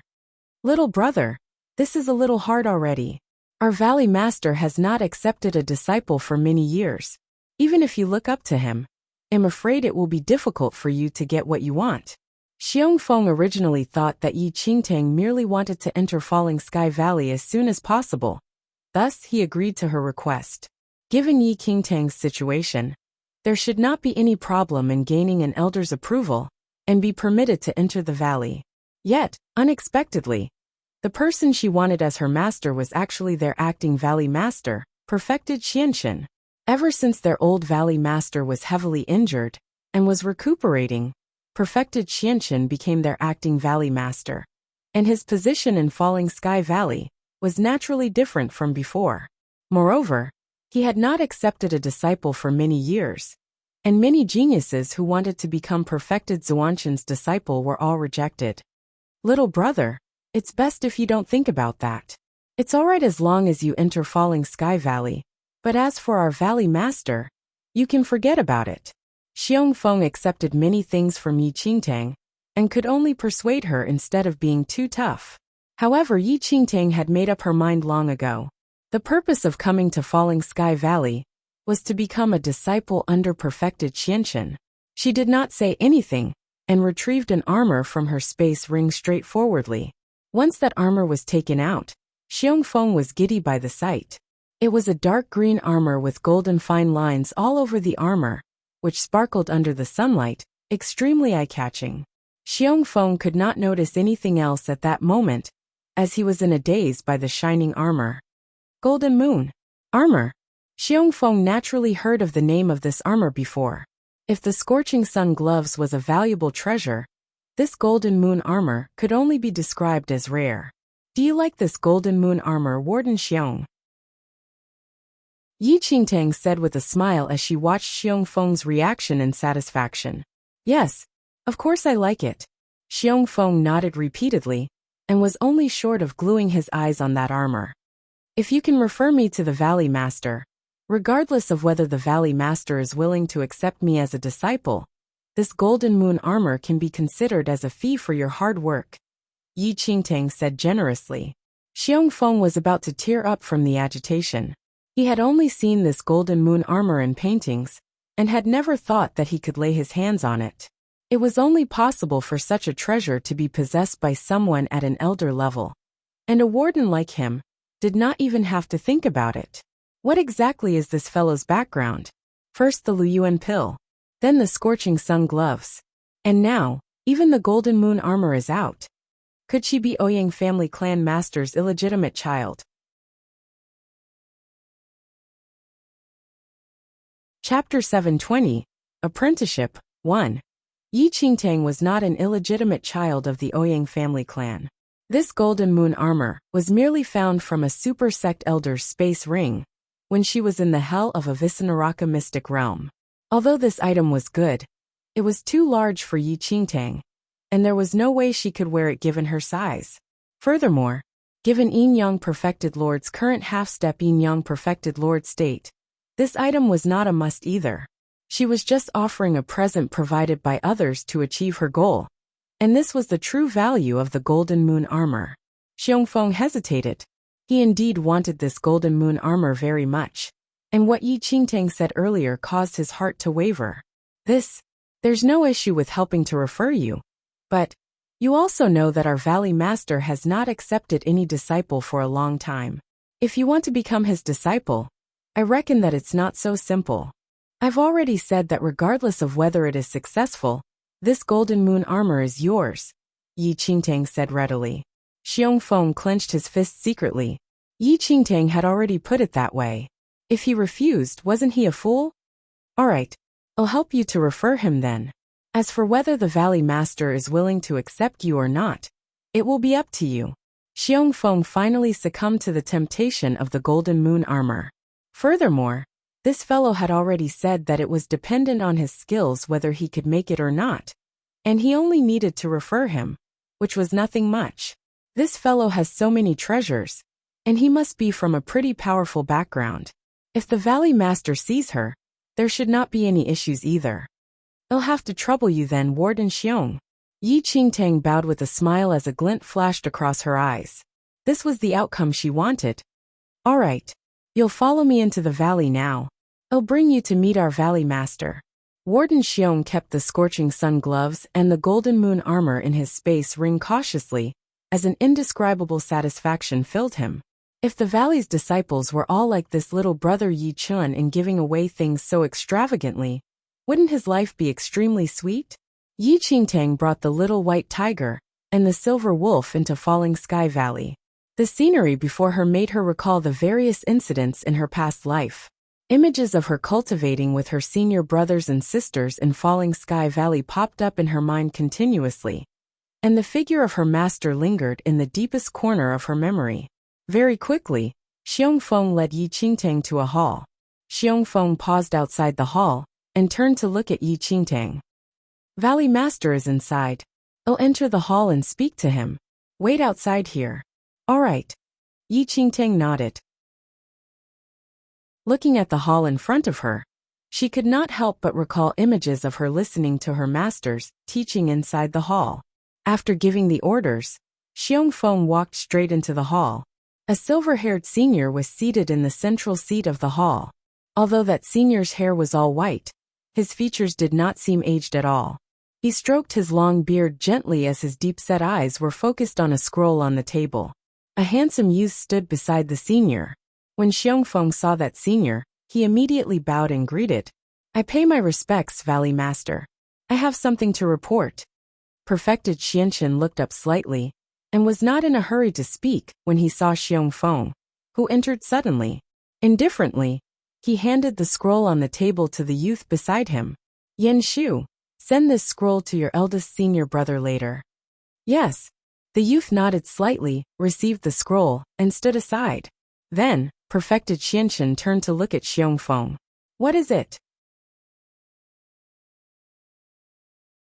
Xiongfeng said, "Valley Master, there's a young man outside the hall who wishes to meet you." "Oh." Perfected Xianqin looked down slightly. "Who is that? Why does he want to meet me?" Xiongfeng deliberated for a moment and replied, "That young man's name is Yi Chen. He has looked up to you for a long time and begged me to meet you. I saw that he was sincere and honest, and thus I came to report." Xiongfeng did not dare to directly tell Perfected Xianqin that Yi Qingtang was here to be apprenticed to him. Perfected Xianqin did not have any reaction, but Yen Shu from aside frowned when he heard Xiongfeng, and he looked at Xiongfeng with dissatisfaction. Everyone in Falling Sky Valley knew that Warden Xiong was the greediest. How could an ordinary young man meet the Valley Master of Falling Sky Valley just because he wanted to? Xiongfeng naturally knew about this logic as well. Yet he still came to report this.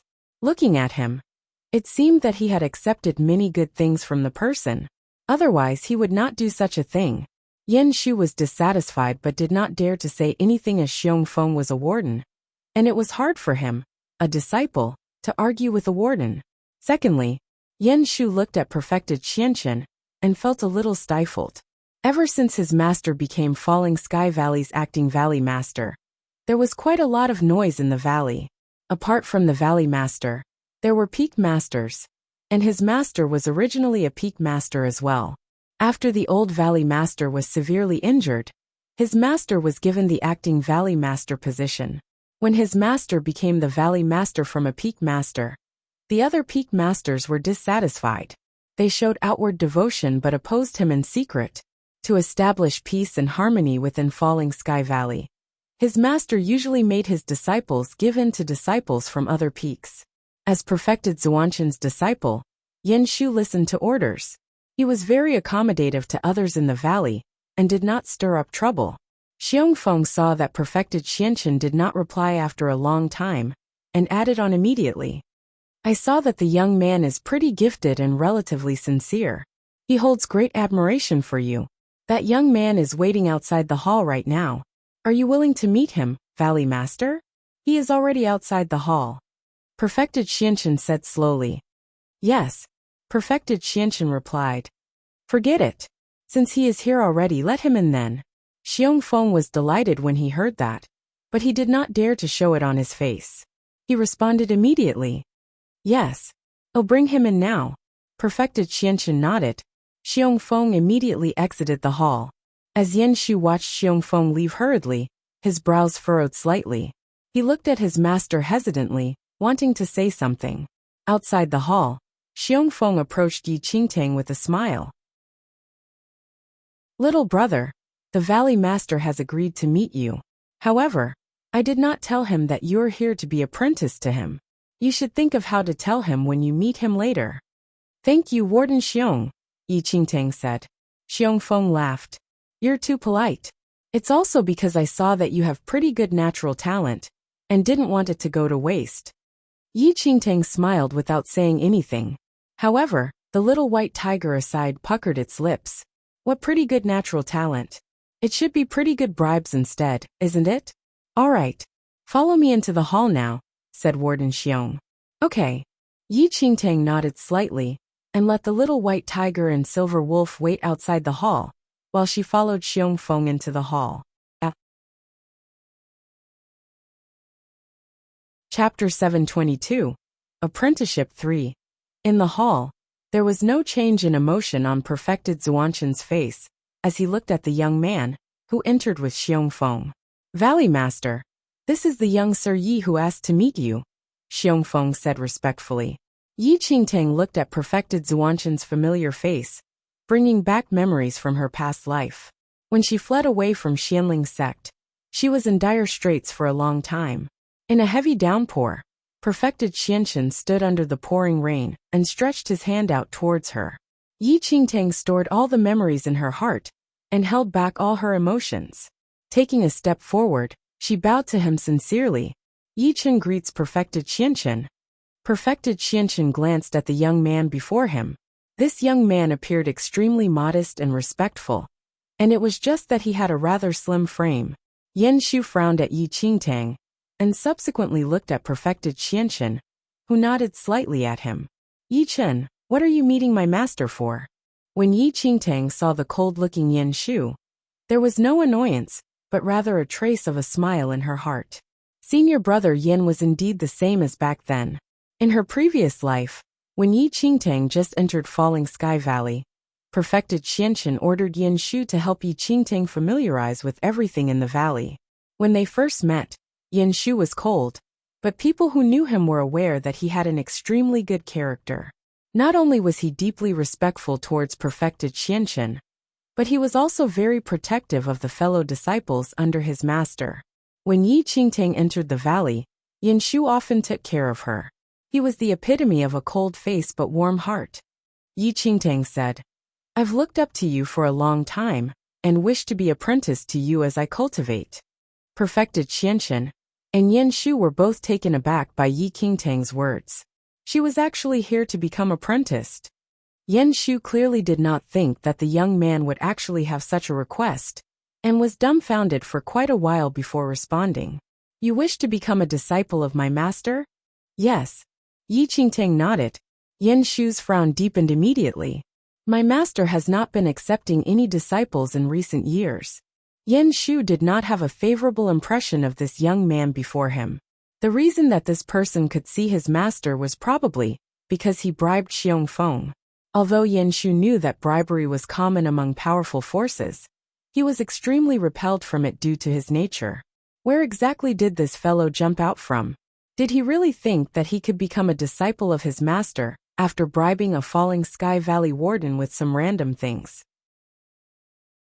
God knows how many people in Nine Knights Dynasty wanted to be apprenticed to his master, but all of them were rejected no matter how outstanding they were. Where did this person get his courage from? Yi Qingtang did not reply to Yan Shu as her eyes were locked right on perfected Xianshan, who had not spoken a word. Perfected Xianshan remained silent for a moment and said, I'm not accepting any disciples anymore. Please return young Sir Yi. Although he said it briefly, one could faintly hear a trace of impatience in his tone. Upon hearing perfected Zuanshan's words, Xiongfeng had an expression which read indeed so. Although he accepted quite a number of benefits from Yi Qingtang, he did not help to say anything at this moment. Anyway, he had already told Yi Qingtang about it, and it was she who persisted in becoming apprenticed to perfected Xianshan. Yi Qingtang did not back down and spoke. There's no need to reject me so quickly. I prepared an apprenticeship gift for this meeting today. Chapter 723. Affluence 1. Then, Yi Qingtang opened her space ring. Perfected Xianshan did not have any emotions on his face, while Yan Shu's expression darkened. Does this Yi Chen fellow have any brains? Master has already rejected him straightforwardly, but he still did not leave. Apprenticeship gift?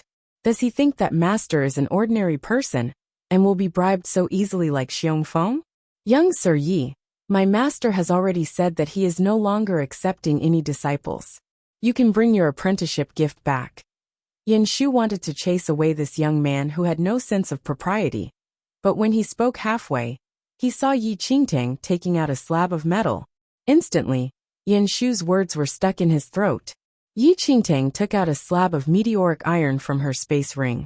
In an instant, perfected Zuanshan's eyes flickered the moment he saw that slab of meteoric iron, although there were no emotions on his face initially.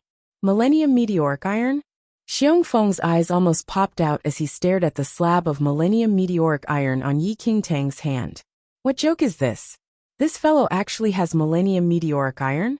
Xiongfeng originally thought that the 3 items Yi Qingtang took out previously were already rare, and the apprenticeship gift she prepared for perfected Qianchen should also be a rare treasure. Yet unexpectedly, this could not be generalized as rare. I heard that you've always wanted to forge a sword with Millennium Meteoric Iron. I happen to have some Millennium Meteoric Iron. I wonder if you like it. Yi Qingtang looked up at perfected Qianchen. Being by perfected Zuanshan's side for many years in her past life, she naturally knew how desperate his need was for the Millennium Meteoric Iron. As long as you're willing to accept me as your disciple, I'll offer this Millennium Meteoric Iron to you as a form of respect, Yi Qingtang said. Perfected Qianchen frowned slightly. He had been searching for the Millennium Meteoric Iron for nearly 10 years to no avail. Yet unexpectedly, he would actually see it in this young man's hands today. Yan Shu was also dumbfounded. His master held the noble position of Falling Sky Valley's Valley Master, and had seen many precious treasures before. If this young man took out any other thing, it would definitely be unable to move his master. But this Millennium Meteoric Iron, Yan Shu had been following perfected Qianchen for a long time, and spent a lot of effort with some senior and junior brothers to find this Millennium Meteoric Iron in recent years. Yet they were not successful. However, this young man took such a huge slab of Millennium Meteoric Iron and claimed that it was an apprenticeship gift. At that moment, Yan Shu did not dare to say anything and could only turn to look at perfected Qianchen silently. Xiongfeng, who had not said anything all this while, started pondering. From the start, he felt that this Yi Chen's background was not ordinary, as the treasures in his hands seemed to be endless, whereby he even took out the Millennium Meteoric Iron now. If he helped him again, this generous fellow might even give him some good things. Xiongfeng, who originally intended to watch from the sidelines, was suddenly active. Valley Master, I think that Yi Chen is pretty sincere in being apprenticed to you. This Millennium Meteoric Iron is extremely rare, yet he could bring it to you. It seems that he had been making preparations for a long time. Such mellow youths are rare already. You have always cherished talents. How about giving Yi Chen a chance? Then, Xiongfeng looked at Yi Qingtang with a bright smile. Yi Qingtang obviously knew what Xiongfeng was thinking. Perfected Qianchen was hesitant as he looked at the bright-eyed youth, who had a trace of persistence in his eyes. You really wish to be apprenticed to me? Perfected Qianchen finally spoke. Yi Qingtang nodded immediately. Yes, your apprenticeship gift is not small, and is indeed what I need. However, even if I'm willing to give you a chance to become my disciple, I'll still need to see your endowments. Perfected Qianchen finally relented, although he did not rashly agree to accept Yi Qingtang. Show me your spirit root, Perfected Qianchen said. Although Xiongfeng was materialistic, there was something he said that Perfected Qianchen thought made sense. The Millennium Meteoric Iron was extremely rare, and many knew that he was searching for it. Since this young man came prepared, it seemed that he was indeed thoughtful. To obtain the Millennium Meteoric Iron, he must have made painstaking efforts. After hearing Perfected Zuanshan's words, Yi Qingtang immediately opened her hands, where a yellow light bloomed in her palm, and a yellow spirit root appeared silently. When the yellow spirit root was revealed, Perfected Zuanshan's brows furrowed slightly, and even Xiongfeng, who had been helping to speak for her, had a stiffened expression. Yellow spirit root. Xiongfeng looked at Yi Qingtang in surprise. He originally thought that Yi Qingtang was from a rather powerful background to directly ask to be apprenticed to Perfected Qianchen, which suggested to him that his endowments should be relatively good. Otherwise, he would not be so bold. Yet, unexpectedly, she was actually only a yellow spirit root. If it was an ordinary sex, a yellow spirit root was considered pretty good, but in Falling Sky Valley, a force comparable to super sex, it seemed rather shabby.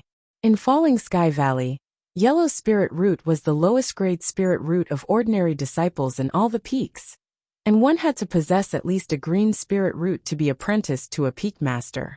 All the disciples under Perfected Qianchen had green spirit roots and above. Xiongfeng's lips twitched for a moment.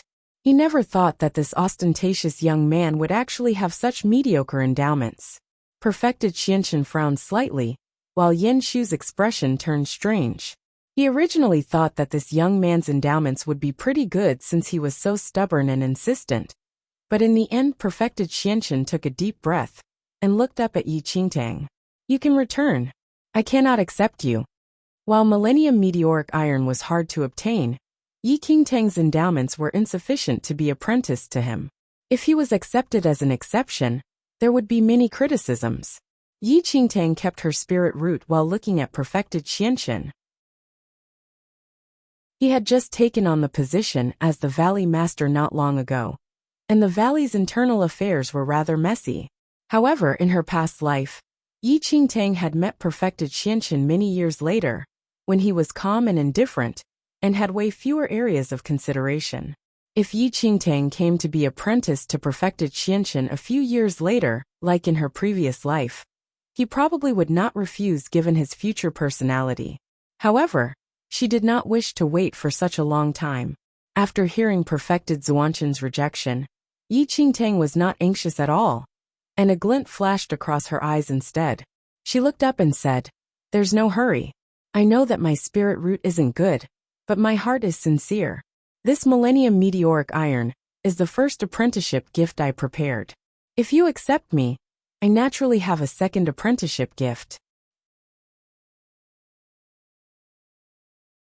Chapter 725, Affluence 3. I've already said it clearly that I cannot accept you. There's no need for you to say anything further. Please return. Perfected Qianqian shook his head, evidently unwilling to speak to Yi Qingtang anymore. Yi Chen, my master has made his stand clear, and you should not insist anymore. If you're unwilling to leave, I can only invite you out. Yen Shu warned immediately after understanding his master's intention. Completely ignoring Yen Shu's warning, Yi Qingtang looked at Perfected Qianqian and said, "Don't you wish to know what my second apprenticeship gift is?" Perfected Qianqian remained silent, making clear his intention for Yi Qingtang to leave. Yen Shu's brows were slightly furrowed as he took a few steps forward, preparing to personally shoo this ignorant young man away. However, my second apprenticeship gift is to invite a blacksmith master, Master Du, to tailor a sword using the Millennium Meteoric Iron just for you, Yi Qingtang said immediately. Both Perfected Qianqian and Yen Shu were stunned by Yi Qingtang's words. You said Master Du? Perfected Qianqian asked. Yes, Master Du from the Bliss Forging Workshop. Yi Qingtang nodded. Don't kid around. Yen Shu's face darkened immediately. It's not a lie that you have the Millennium Meteoric Iron. But if you said that you can request Master Du successfully, it is impossible. Yen Shu naturally knew of Master Du. Perfected Qianqian wished to forge a Millennium Meteoric Iron sword, and had to first find a blacksmith master who could forge the Millennium Meteoric Iron. In the Nine Knights dynasty, there was only one person who possessed such a craft, which was Bliss Forging Workshop's master. Due to request his help, Perfected Qianqian had sent his disciples to Master Du countless times, and even personally looked for him, just to seek his promise in forging a sword for him. Yet despite so, Master Du still refused to meet Perfected Qianqian, much less agreed to make a sword. Everyone knew that Master Du was aloof, and had a weird personality. There were numerous people who requested for his service, but the number of people who succeeded could be counted with one's fingers. In recent years, Master Du had never agreed to forge a sword for a single person. Perfected Qianqian was not the only one who was given a cold shoulder. Even the Nine Knights dynasty's premier, Ouyang family clan master, and Tiangang sect master were also rejected plenty of times. This man was so young. How could he possibly request for Master Du's service successfully? Not mentioning Yen Shu's disbelief, even Perfected Qianqian thought that Yi Qingtang spoke recklessly out of anxiety. I'm not kidding around, Yi Qingtang said calmly. Perfected Qianqian said in a low voice. If you really can ask Master Du to forge a sword for me, I'll accept you. If not, don't stay here any longer. While Millennium Meteoric Iron was precious, it was nothing but a useless metal if no one could forge it. If Yi Qingtang could really ask Master Du successfully, one would really be astonished. However, Perfected Qianqian did not believe it, and merely wanted the stubborn young man to leave as soon as possible. A trace of a smile emerged within Yi Qingtang when she heard, and she confirmed with him calmly. Is what you said valid? If I can request for Master Du's service successfully, will you really make an exception, and accept me as your disciple? My words are naturally valid. Perfected Qianchen nodded. Yi Qingtang beamed and immediately bowed. Please wait for a while then. I'll invite Master Du over. Then, Yi Qingtang walked out of the hall herself without waiting for Yan Shu to chase her out.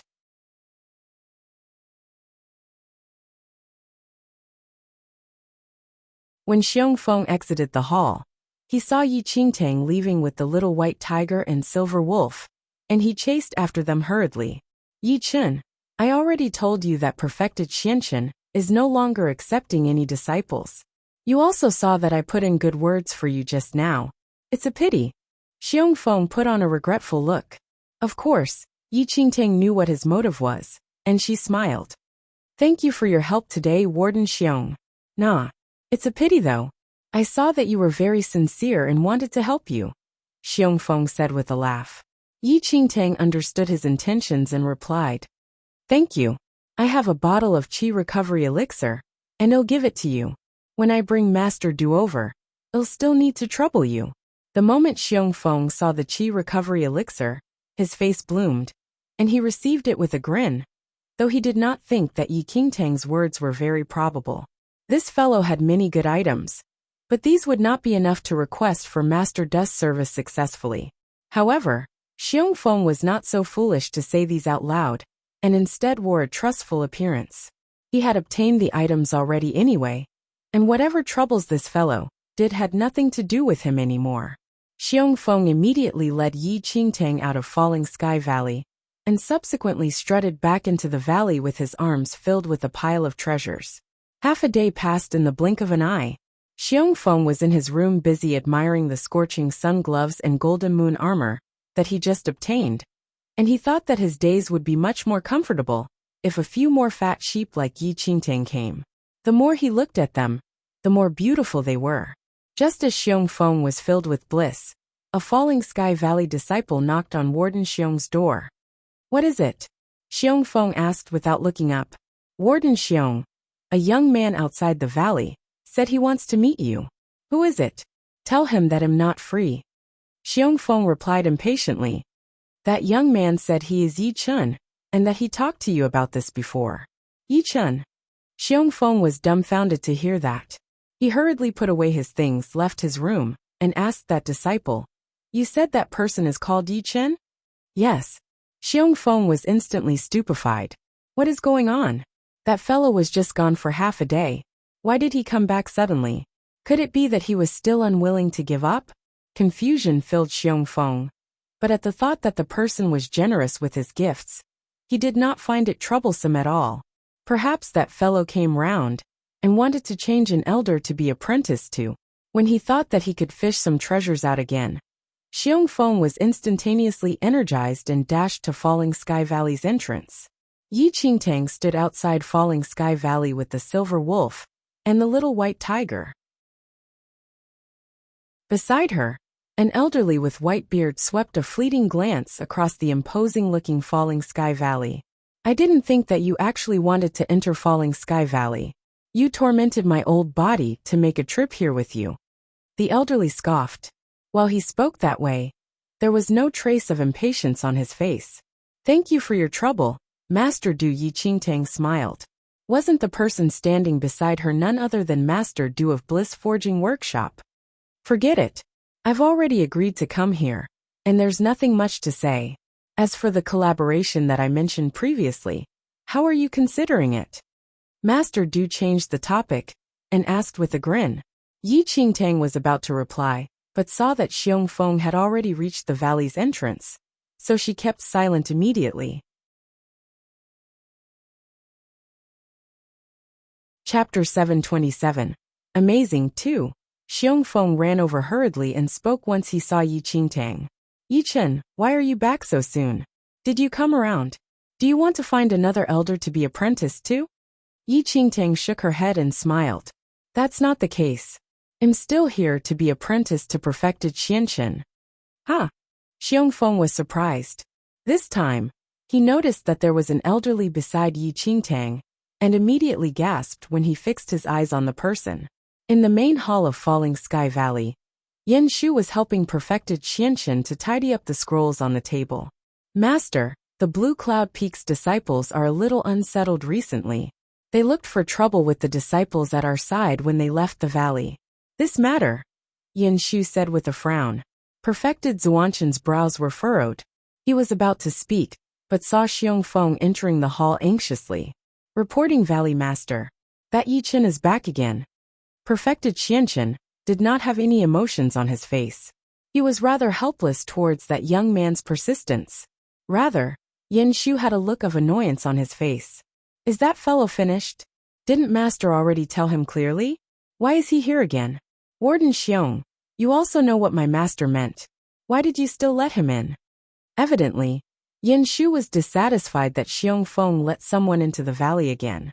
Xiong Feng replied, It's not that. I did not let him in intentionally, but he brought another person back. Brought another person here? Did he bring a senior from her clan over to plead for her? Yen Shu asked with a frown. Xiong Feng shook his head.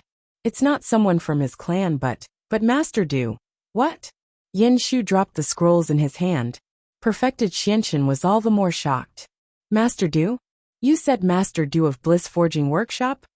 Perfected Qianqian asked. Xiong Feng nodded. Yen Shu was surprised. It can't be right. That fellow really invited Master Du over? Could it be that he found someone who looks similar to Master Du to pretend to be Master Du? Warden Xiong, did you identify him correctly? Yes. That person is indeed Master Du, Xiong Feng said. Perfected Qianqian was astounded.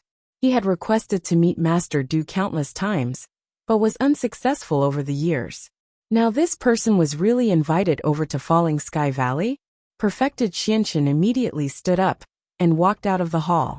Yen Shu followed right after hurriedly. Perfected Qianqian saw an elderly with aged features standing beside Yi Qingtang outside the hall. The moment Perfected Qianqian saw that elderly, his heart skipped a beat. Master Du, why are you here? Perfected Qianqian asked, surprised as he looked at the elderly. Master Du looked up slightly at Perfected Qianqian and said, Perfected Qianqian? That's me. Perfected Qianqian nodded in reply. Master Du nodded slightly and looked at Yi Qingtang beside him. I'm here today because brother you wanted me to come and make a sword for you. Make a sword for me? Perfected Qianqian was astounded, and he looked at Yi Qingtang in surprise. Master Du, I have requested you to help me make a sword for many times before, but you've never agreed. Now, Master Du said, I'll naturally not bother if others wanted me to forge weapons for them. But since this is Brother Yes' favor, of course I will help him. Perfected Qianqian was astonished. Yi Qingtang asked him to make a sword, and he agreed just like that.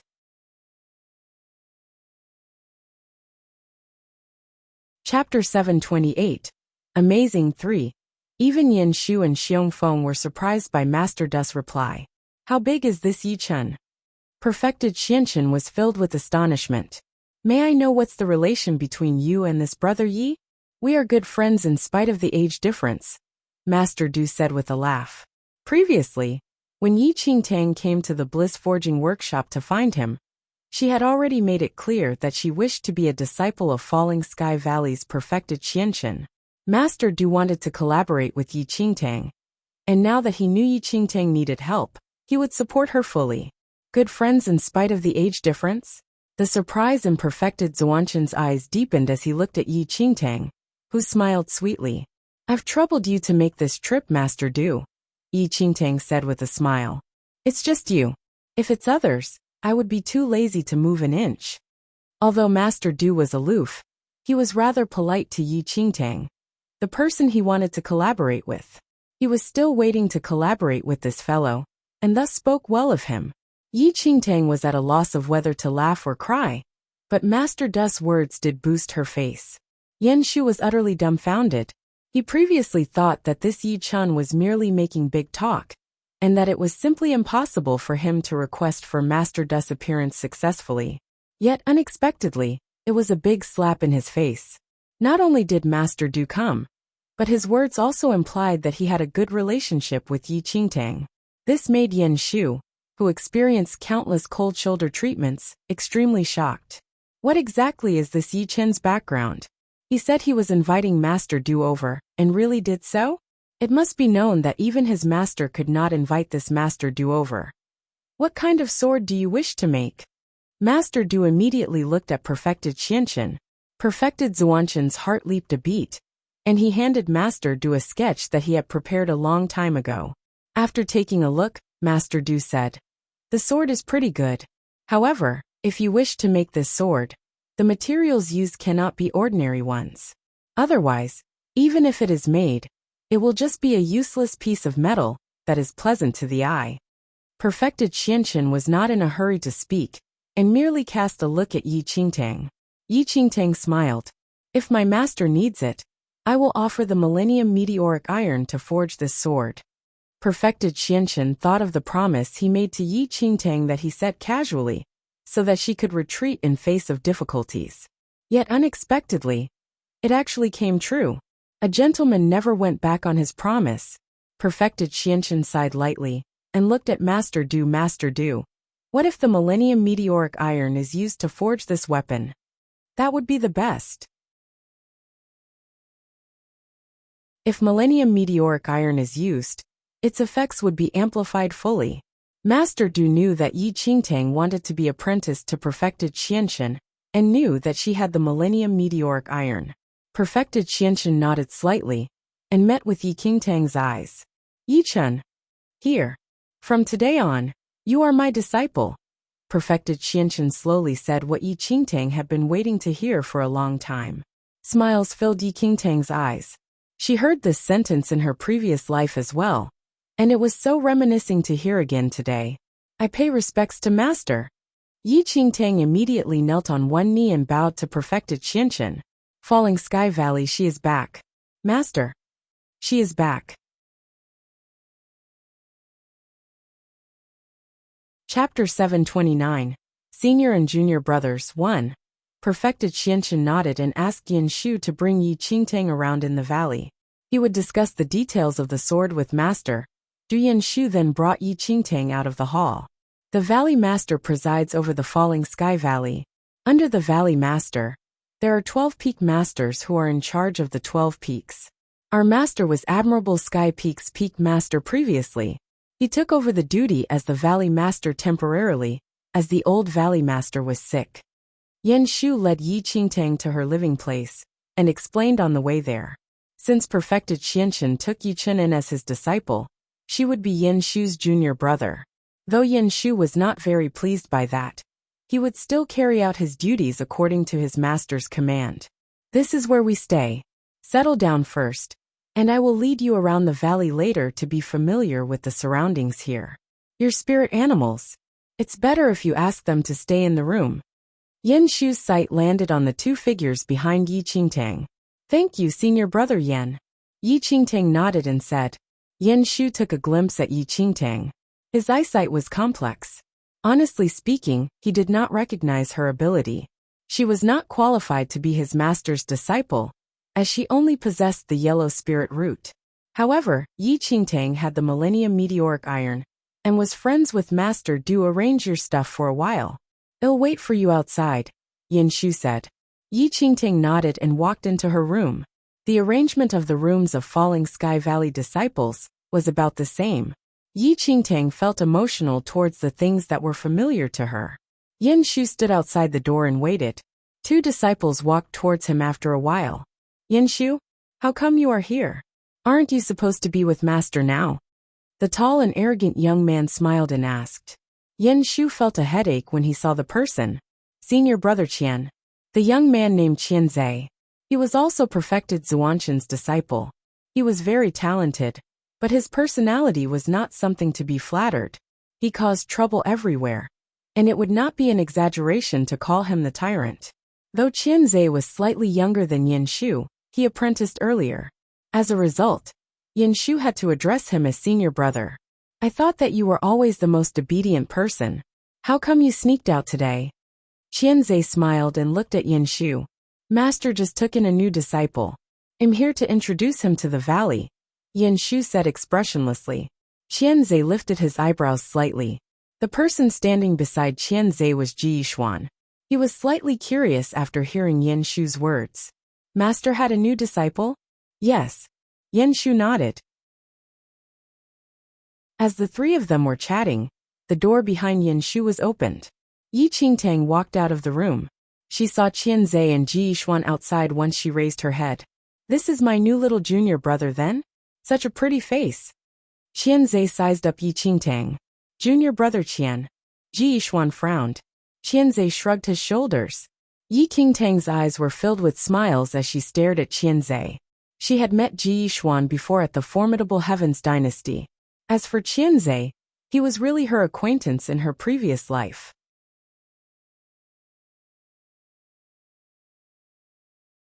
Chapter 730. Senior and Junior Brothers, 2. If Feng Moli of the Xianling sect could be called as the tyrant, Qianzai would be the devil in the Falling Sky Valley. When Yi Qingtang just entered the Falling Sky Valley in her previous life, she suffered under Qianzai. She always wanted to make a detour whenever she saw Qianzai. However, the senior brother who always bullied her in the past was the one who stood up for her and shielded her against everything. Yi Chen, this is Qianzai, senior brother Qian. This is Ji Yishuan, senior brother Ji. Yi Chen introduced expressionlessly. Senior brother Qian, senior brother Ji, Yi Qingtang said. The two of them nodded. Senior brothers, if you do not have other matters, I'll show junior brother around. Go ahead, I need to take a nap. Qianzai yawned and waved his hand. Yan Shu then led Yi Qingtang out. Ji Yishuan was about to leave with Qianzai after they left. Qianzai stared at Yi Qingtang's figure and smiled. Senior brother Ji, I heard something interesting on my way here just now, and that is related to our new junior brother. Are you interested? No interest. Ji Yishuan did not care about that at all. Qianzai murmured to himself. Our master has not taken in any disciple for a long time.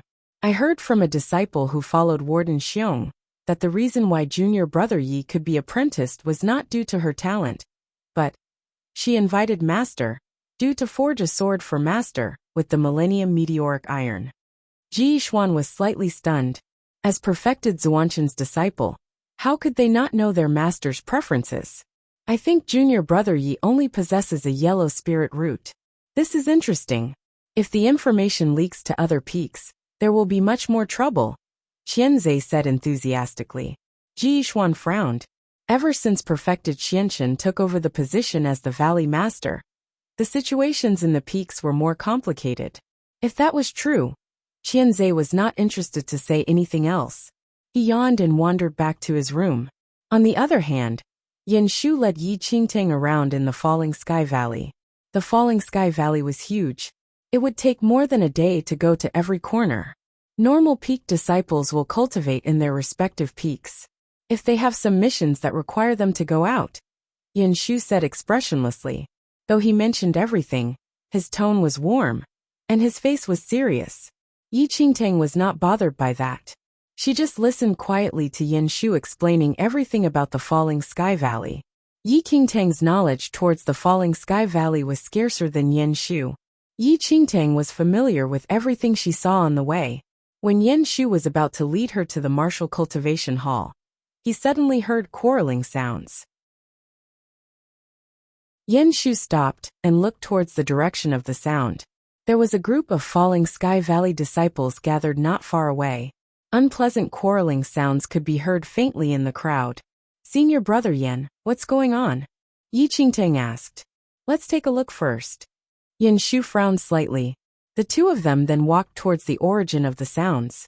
There was a skinny pale young man standing in the crowd of disciples. Chapter 731, Senior and Junior Brothers 3. Sheng Qinyu, show me the proof that the white sage is yours. There were a few tall teenagers who stood in front of the young man. They stared at the pale young man arrogantly. Sheng Qinyu held his fist tightly and said, The white sage was mine. I found it at the Sea Moon Bay. What a joke. We got the white sage at the Sea Moon Bay on a mission. How come it becomes yours now? What? Is it because you belong to the admirable Sky Peak, and your Peak Master now takes over the position as the Valley Master temporarily, so you can say anything you want? The few teenagers smiled coldly. Sheng Qinyu raged and his body trembled. He pointed at the teenagers and said, "Don't you dare to defile the Valley Master. How is this related to him? The White Sage belonged to me. You took it over before you returned to the valley." Yi Qingtang and Yan Shu walked into the crowd and heard them quarreling. Sheng Qinyu was a normal disciple of Admirable Sky Peak. He got a White Sage by chance when he was out a few days ago at the Sea Moon Bay. However, just when he picked up the White Sage, he ran into the disciples of the Blue Cloud Peak. The few disciples noticed that Sheng Qinyu was alone. The White Sage was a rare find, and they then asked to take a look. Sheng Qinyu did not contemplate, as they were both the Falling Sky Valley disciples. However, the moment they got their hands on the White Sage, they ran away with it. Now all of them were back to the Falling Sky Valley. Sheng Qinyu rushed over to ask for it back. However, the Blue Cloud Peak disciples did not admit that at all. They claimed that they found the White Sage, and that it was totally not related to Sheng Qinyu. The senior brothers of the Blue Cloud Peak are reasonable. Sheng Qinyu, you said that the White Sage is yours? How did it end up in their hands when it's yours? Are you trying to fabricate a charge against them, as you want the precious White Sage to yourself? One of the disciples from the other peak in the audience smiled, and stared at Sheng Qinyu, whose face was pale. I gave it to them as they wanted to take a look, Sheng Qinyu explained in a hurry. However, no one cared about his explanation. Everyone looked at him sneeringly. Yi Qingtang witnessed the whole thing coldly, and sneered in her heart. She met Sheng Qinyu in her previous life.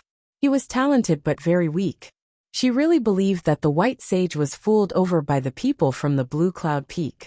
Based on Sheng Qianyu's temper, he could never lie to others.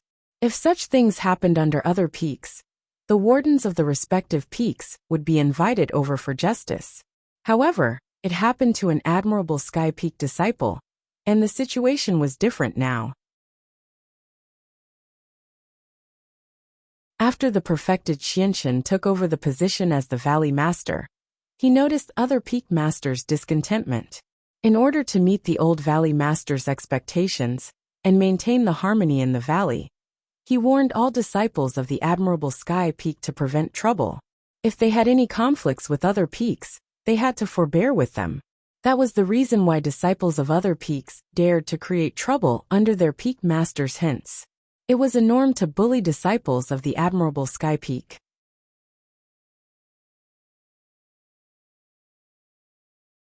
Chapter 732. If this can be endured, what else cannot be? 1. Yan Shu's face was not very pleasant as well. Suddenly, a pretty and skinny figure walked towards Yan Shu. Senior brother Yan. Yan Shu looked towards the direction where the sound came from. Junior sister Yin. The girl Yin Qingluo was also perfected Zuanshan's disciple. People of the Blue Cloud Peak are really too extreme.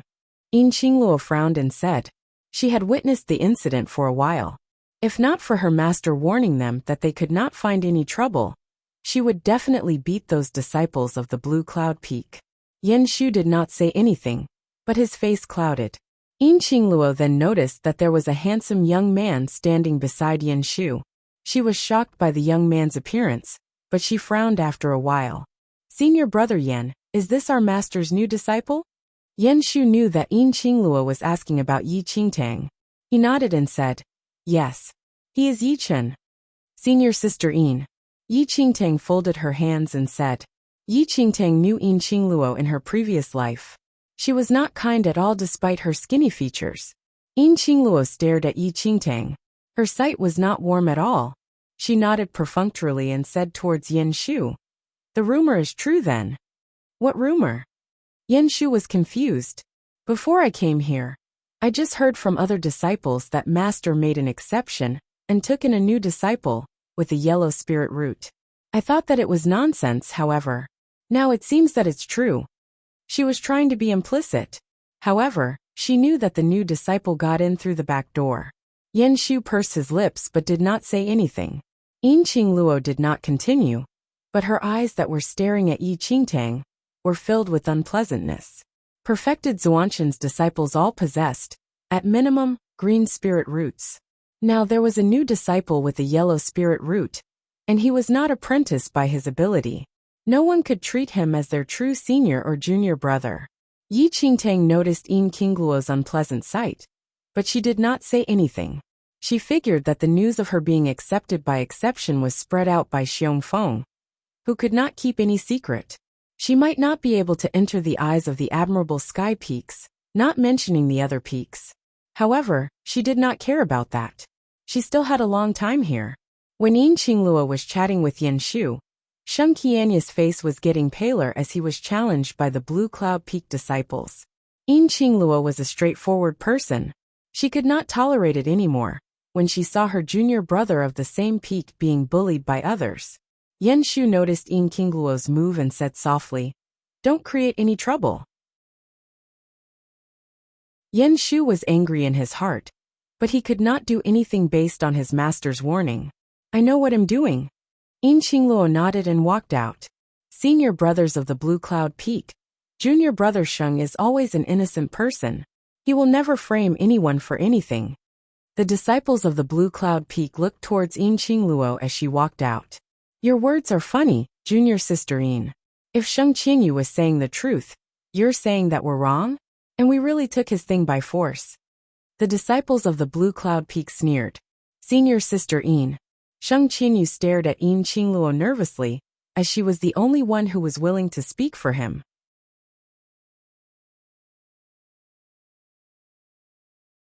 Chapter 733. If this can be endured, what else cannot be? 2.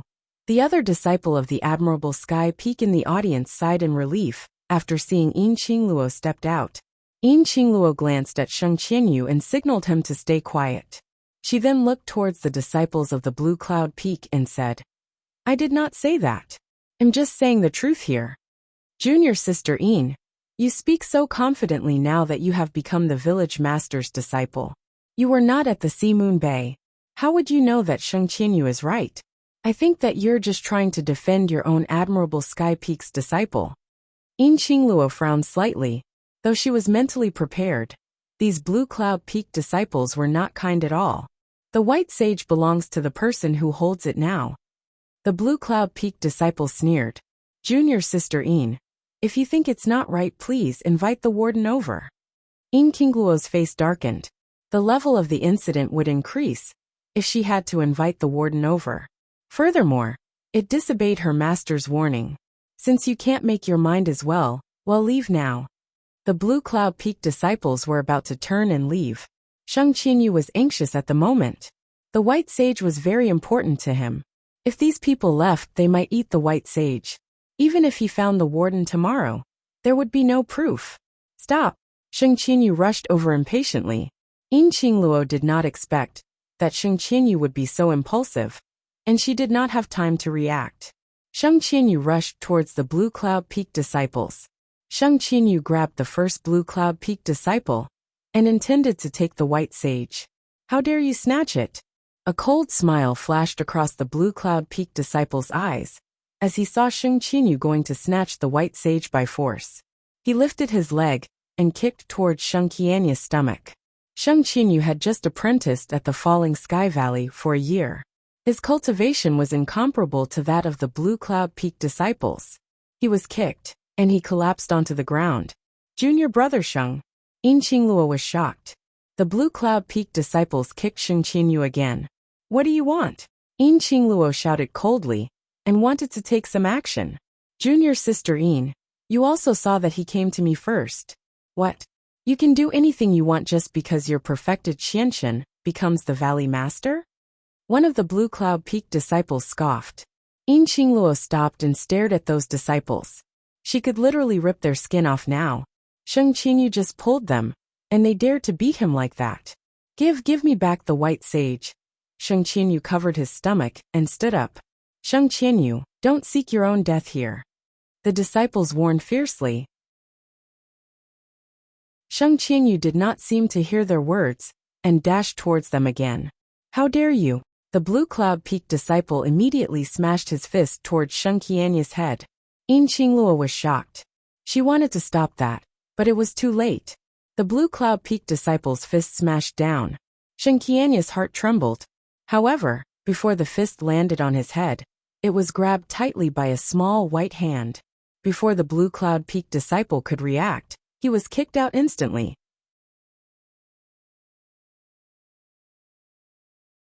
Chapter 734. If this can be endured, what else cannot be? This kick directly kicked everyone out of their senses.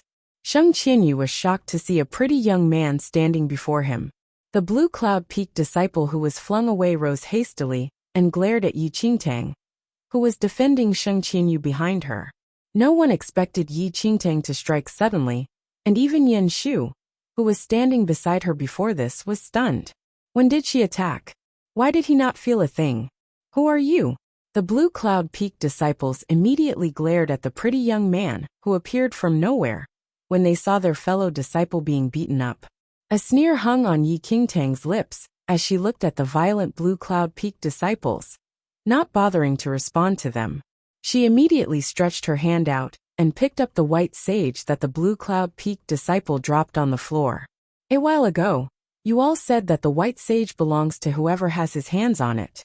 Now it's in my hands, and it belongs to me already. Damn brat. You have a death wish. The Blue Cloud Peak disciples' expressions darkened, and they immediately charged towards Yi Qingtang. A trace of coldness flashed across Yi Qingtang's eyes. Raising a leg, her elegant frame sent a flying kick at those Blue Cloud Peak disciples who pounced on her. Those disciples could not even see Yi Qingtang's actions clearly, and were directly sent flying away after being kicked on their heads by Yi Qingtang. In just the blink of an eye, those Blue Cloud Peak disciples crashed on the ground heavily.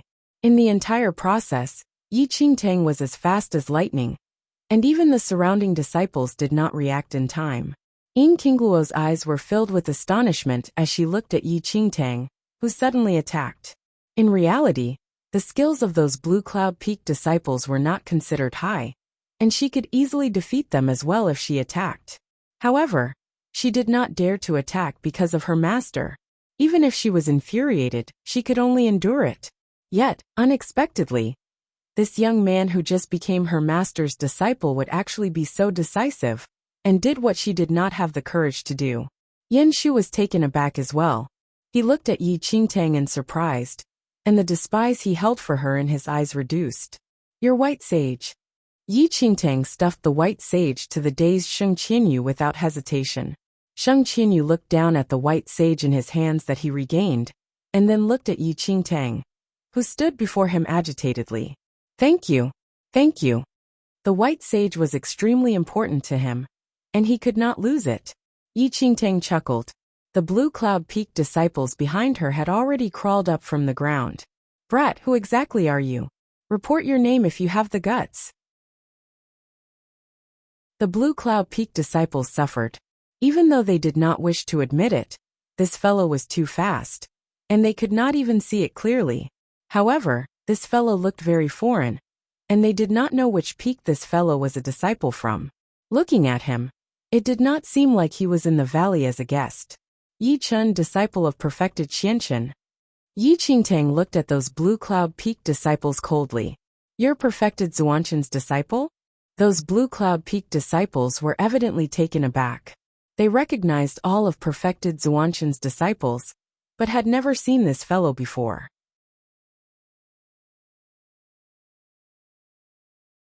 Chapter 735. Who still refuses to accept this?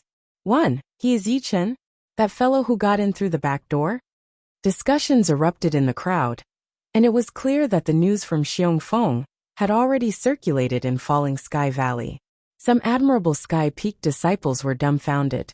Just a while ago, they heard from somewhere that a person was accepted as perfected Zuanshan's disciple, as an exception, after presenting gifts to their master. When they heard this, they were still grumbling about it in their hearts. Perfected Qianshen had never accepted a disciple as an exception, yet he suddenly made such a choice today. This caused many to feel rather unbalanced and look down on that foreign-looking new disciple. It seemed to them that the new disciple who got in through the back door must be a hedonistic son of wealthy parents. Yet unexpectedly, they actually met him now. However, This meeting faded their contempt for him. After perfected Xianxin became the Valley Master, Admirable Sky Peak's disciples had been suffering in silence. Even if they were taken advantage of in other peaks, they could only hold back their anger for the sake of taking the big picture into consideration. This new fellow, however, beat those Blue Cloud Peak's scumbags into pulp, which sparked a jolly feeling in the other Admirable Sky Peak disciples.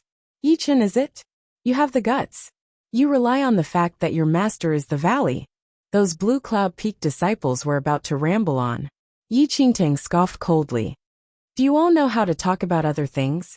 So what if my master is the Valley Master? Should all of us Admirable Sky Peak disciples behave by tucking our tail between our legs just because of that? What has today's incident got to do with my master? If you all refuse to accept this, just come at me all together. I'll beat you all up until you all are willing to concede defeat. Yi Qingtang simply could not be bothered to speak to these Blue Cloud Peak disciples. In her previous life, perfected Xianxin also made his disciples exercise forbearance in consideration of the big picture. But in the end, it only emboldened the various peak masters and disciples, and Falling Sky Valley was even more chaotic. As a result, when Falling Sky Valley met with a calamity, each peak defended themselves instead of coming together as one and were attacked one by one. Falling Sky Valley was mighty, but because everyone harbored different intentions, it was all but a disunited valley. Some people were like that. If you let them have his way and tolerated their antics, they would become even more savage and not know how to exercise restraint. Only when they were beaten up would they realize that they had to listen to whoever with a harder fist. Yi Qingtang had always believed in perfected Zuanshan's direction in maintaining the harmony in Falling Sky Valley. But facts had proven that even if her master accommodated others, it was merely asking for trouble by indulging the enemy. In the past, he had inflated other peak masters' ambitions and fattened the guts of various peaks' disciples. In this life, she would not let them have their way again. What a big talker! The Blue Cloud Peak disciples' expression darkened. They unsheathed their swords and immediately charged towards Yi Qingtang. Yan Shu and Yin Qinglua were shocked and wanted to step in. However, a trace of coldness flashed across Yi Qingtang's eyes, and she drew out the demonic blood sword. As she waved her hand, a sword aura suddenly rushed out from her blade. Clink, clink, clank. Numerous clear sounds rang. Wherever the cold glint slashed across, several broken sword tips fell on the ground. The Blue Cloud Peak disciples' swords were broken by Yi Qingtang's sword aura. The remaining sword aura pounded on the chest of those Blue Cloud Peak disciples and sent them flying away immediately. Who still refuses to accept this? Just come on up. Yi Qingtang swept a cold glance across the crowd. You're tuning in to the Li Mei's Wuxia Whispers YouTube channel. We're so grateful for your support, and don't forget to subscribe to join us on this incredible journey through captivating stories. Your generosity through donations truly makes a world of difference, as it's the primary source of revenue that allows me to expand and enhance this channel for you. Thank you from the bottom of my heart for being a part of this adventure.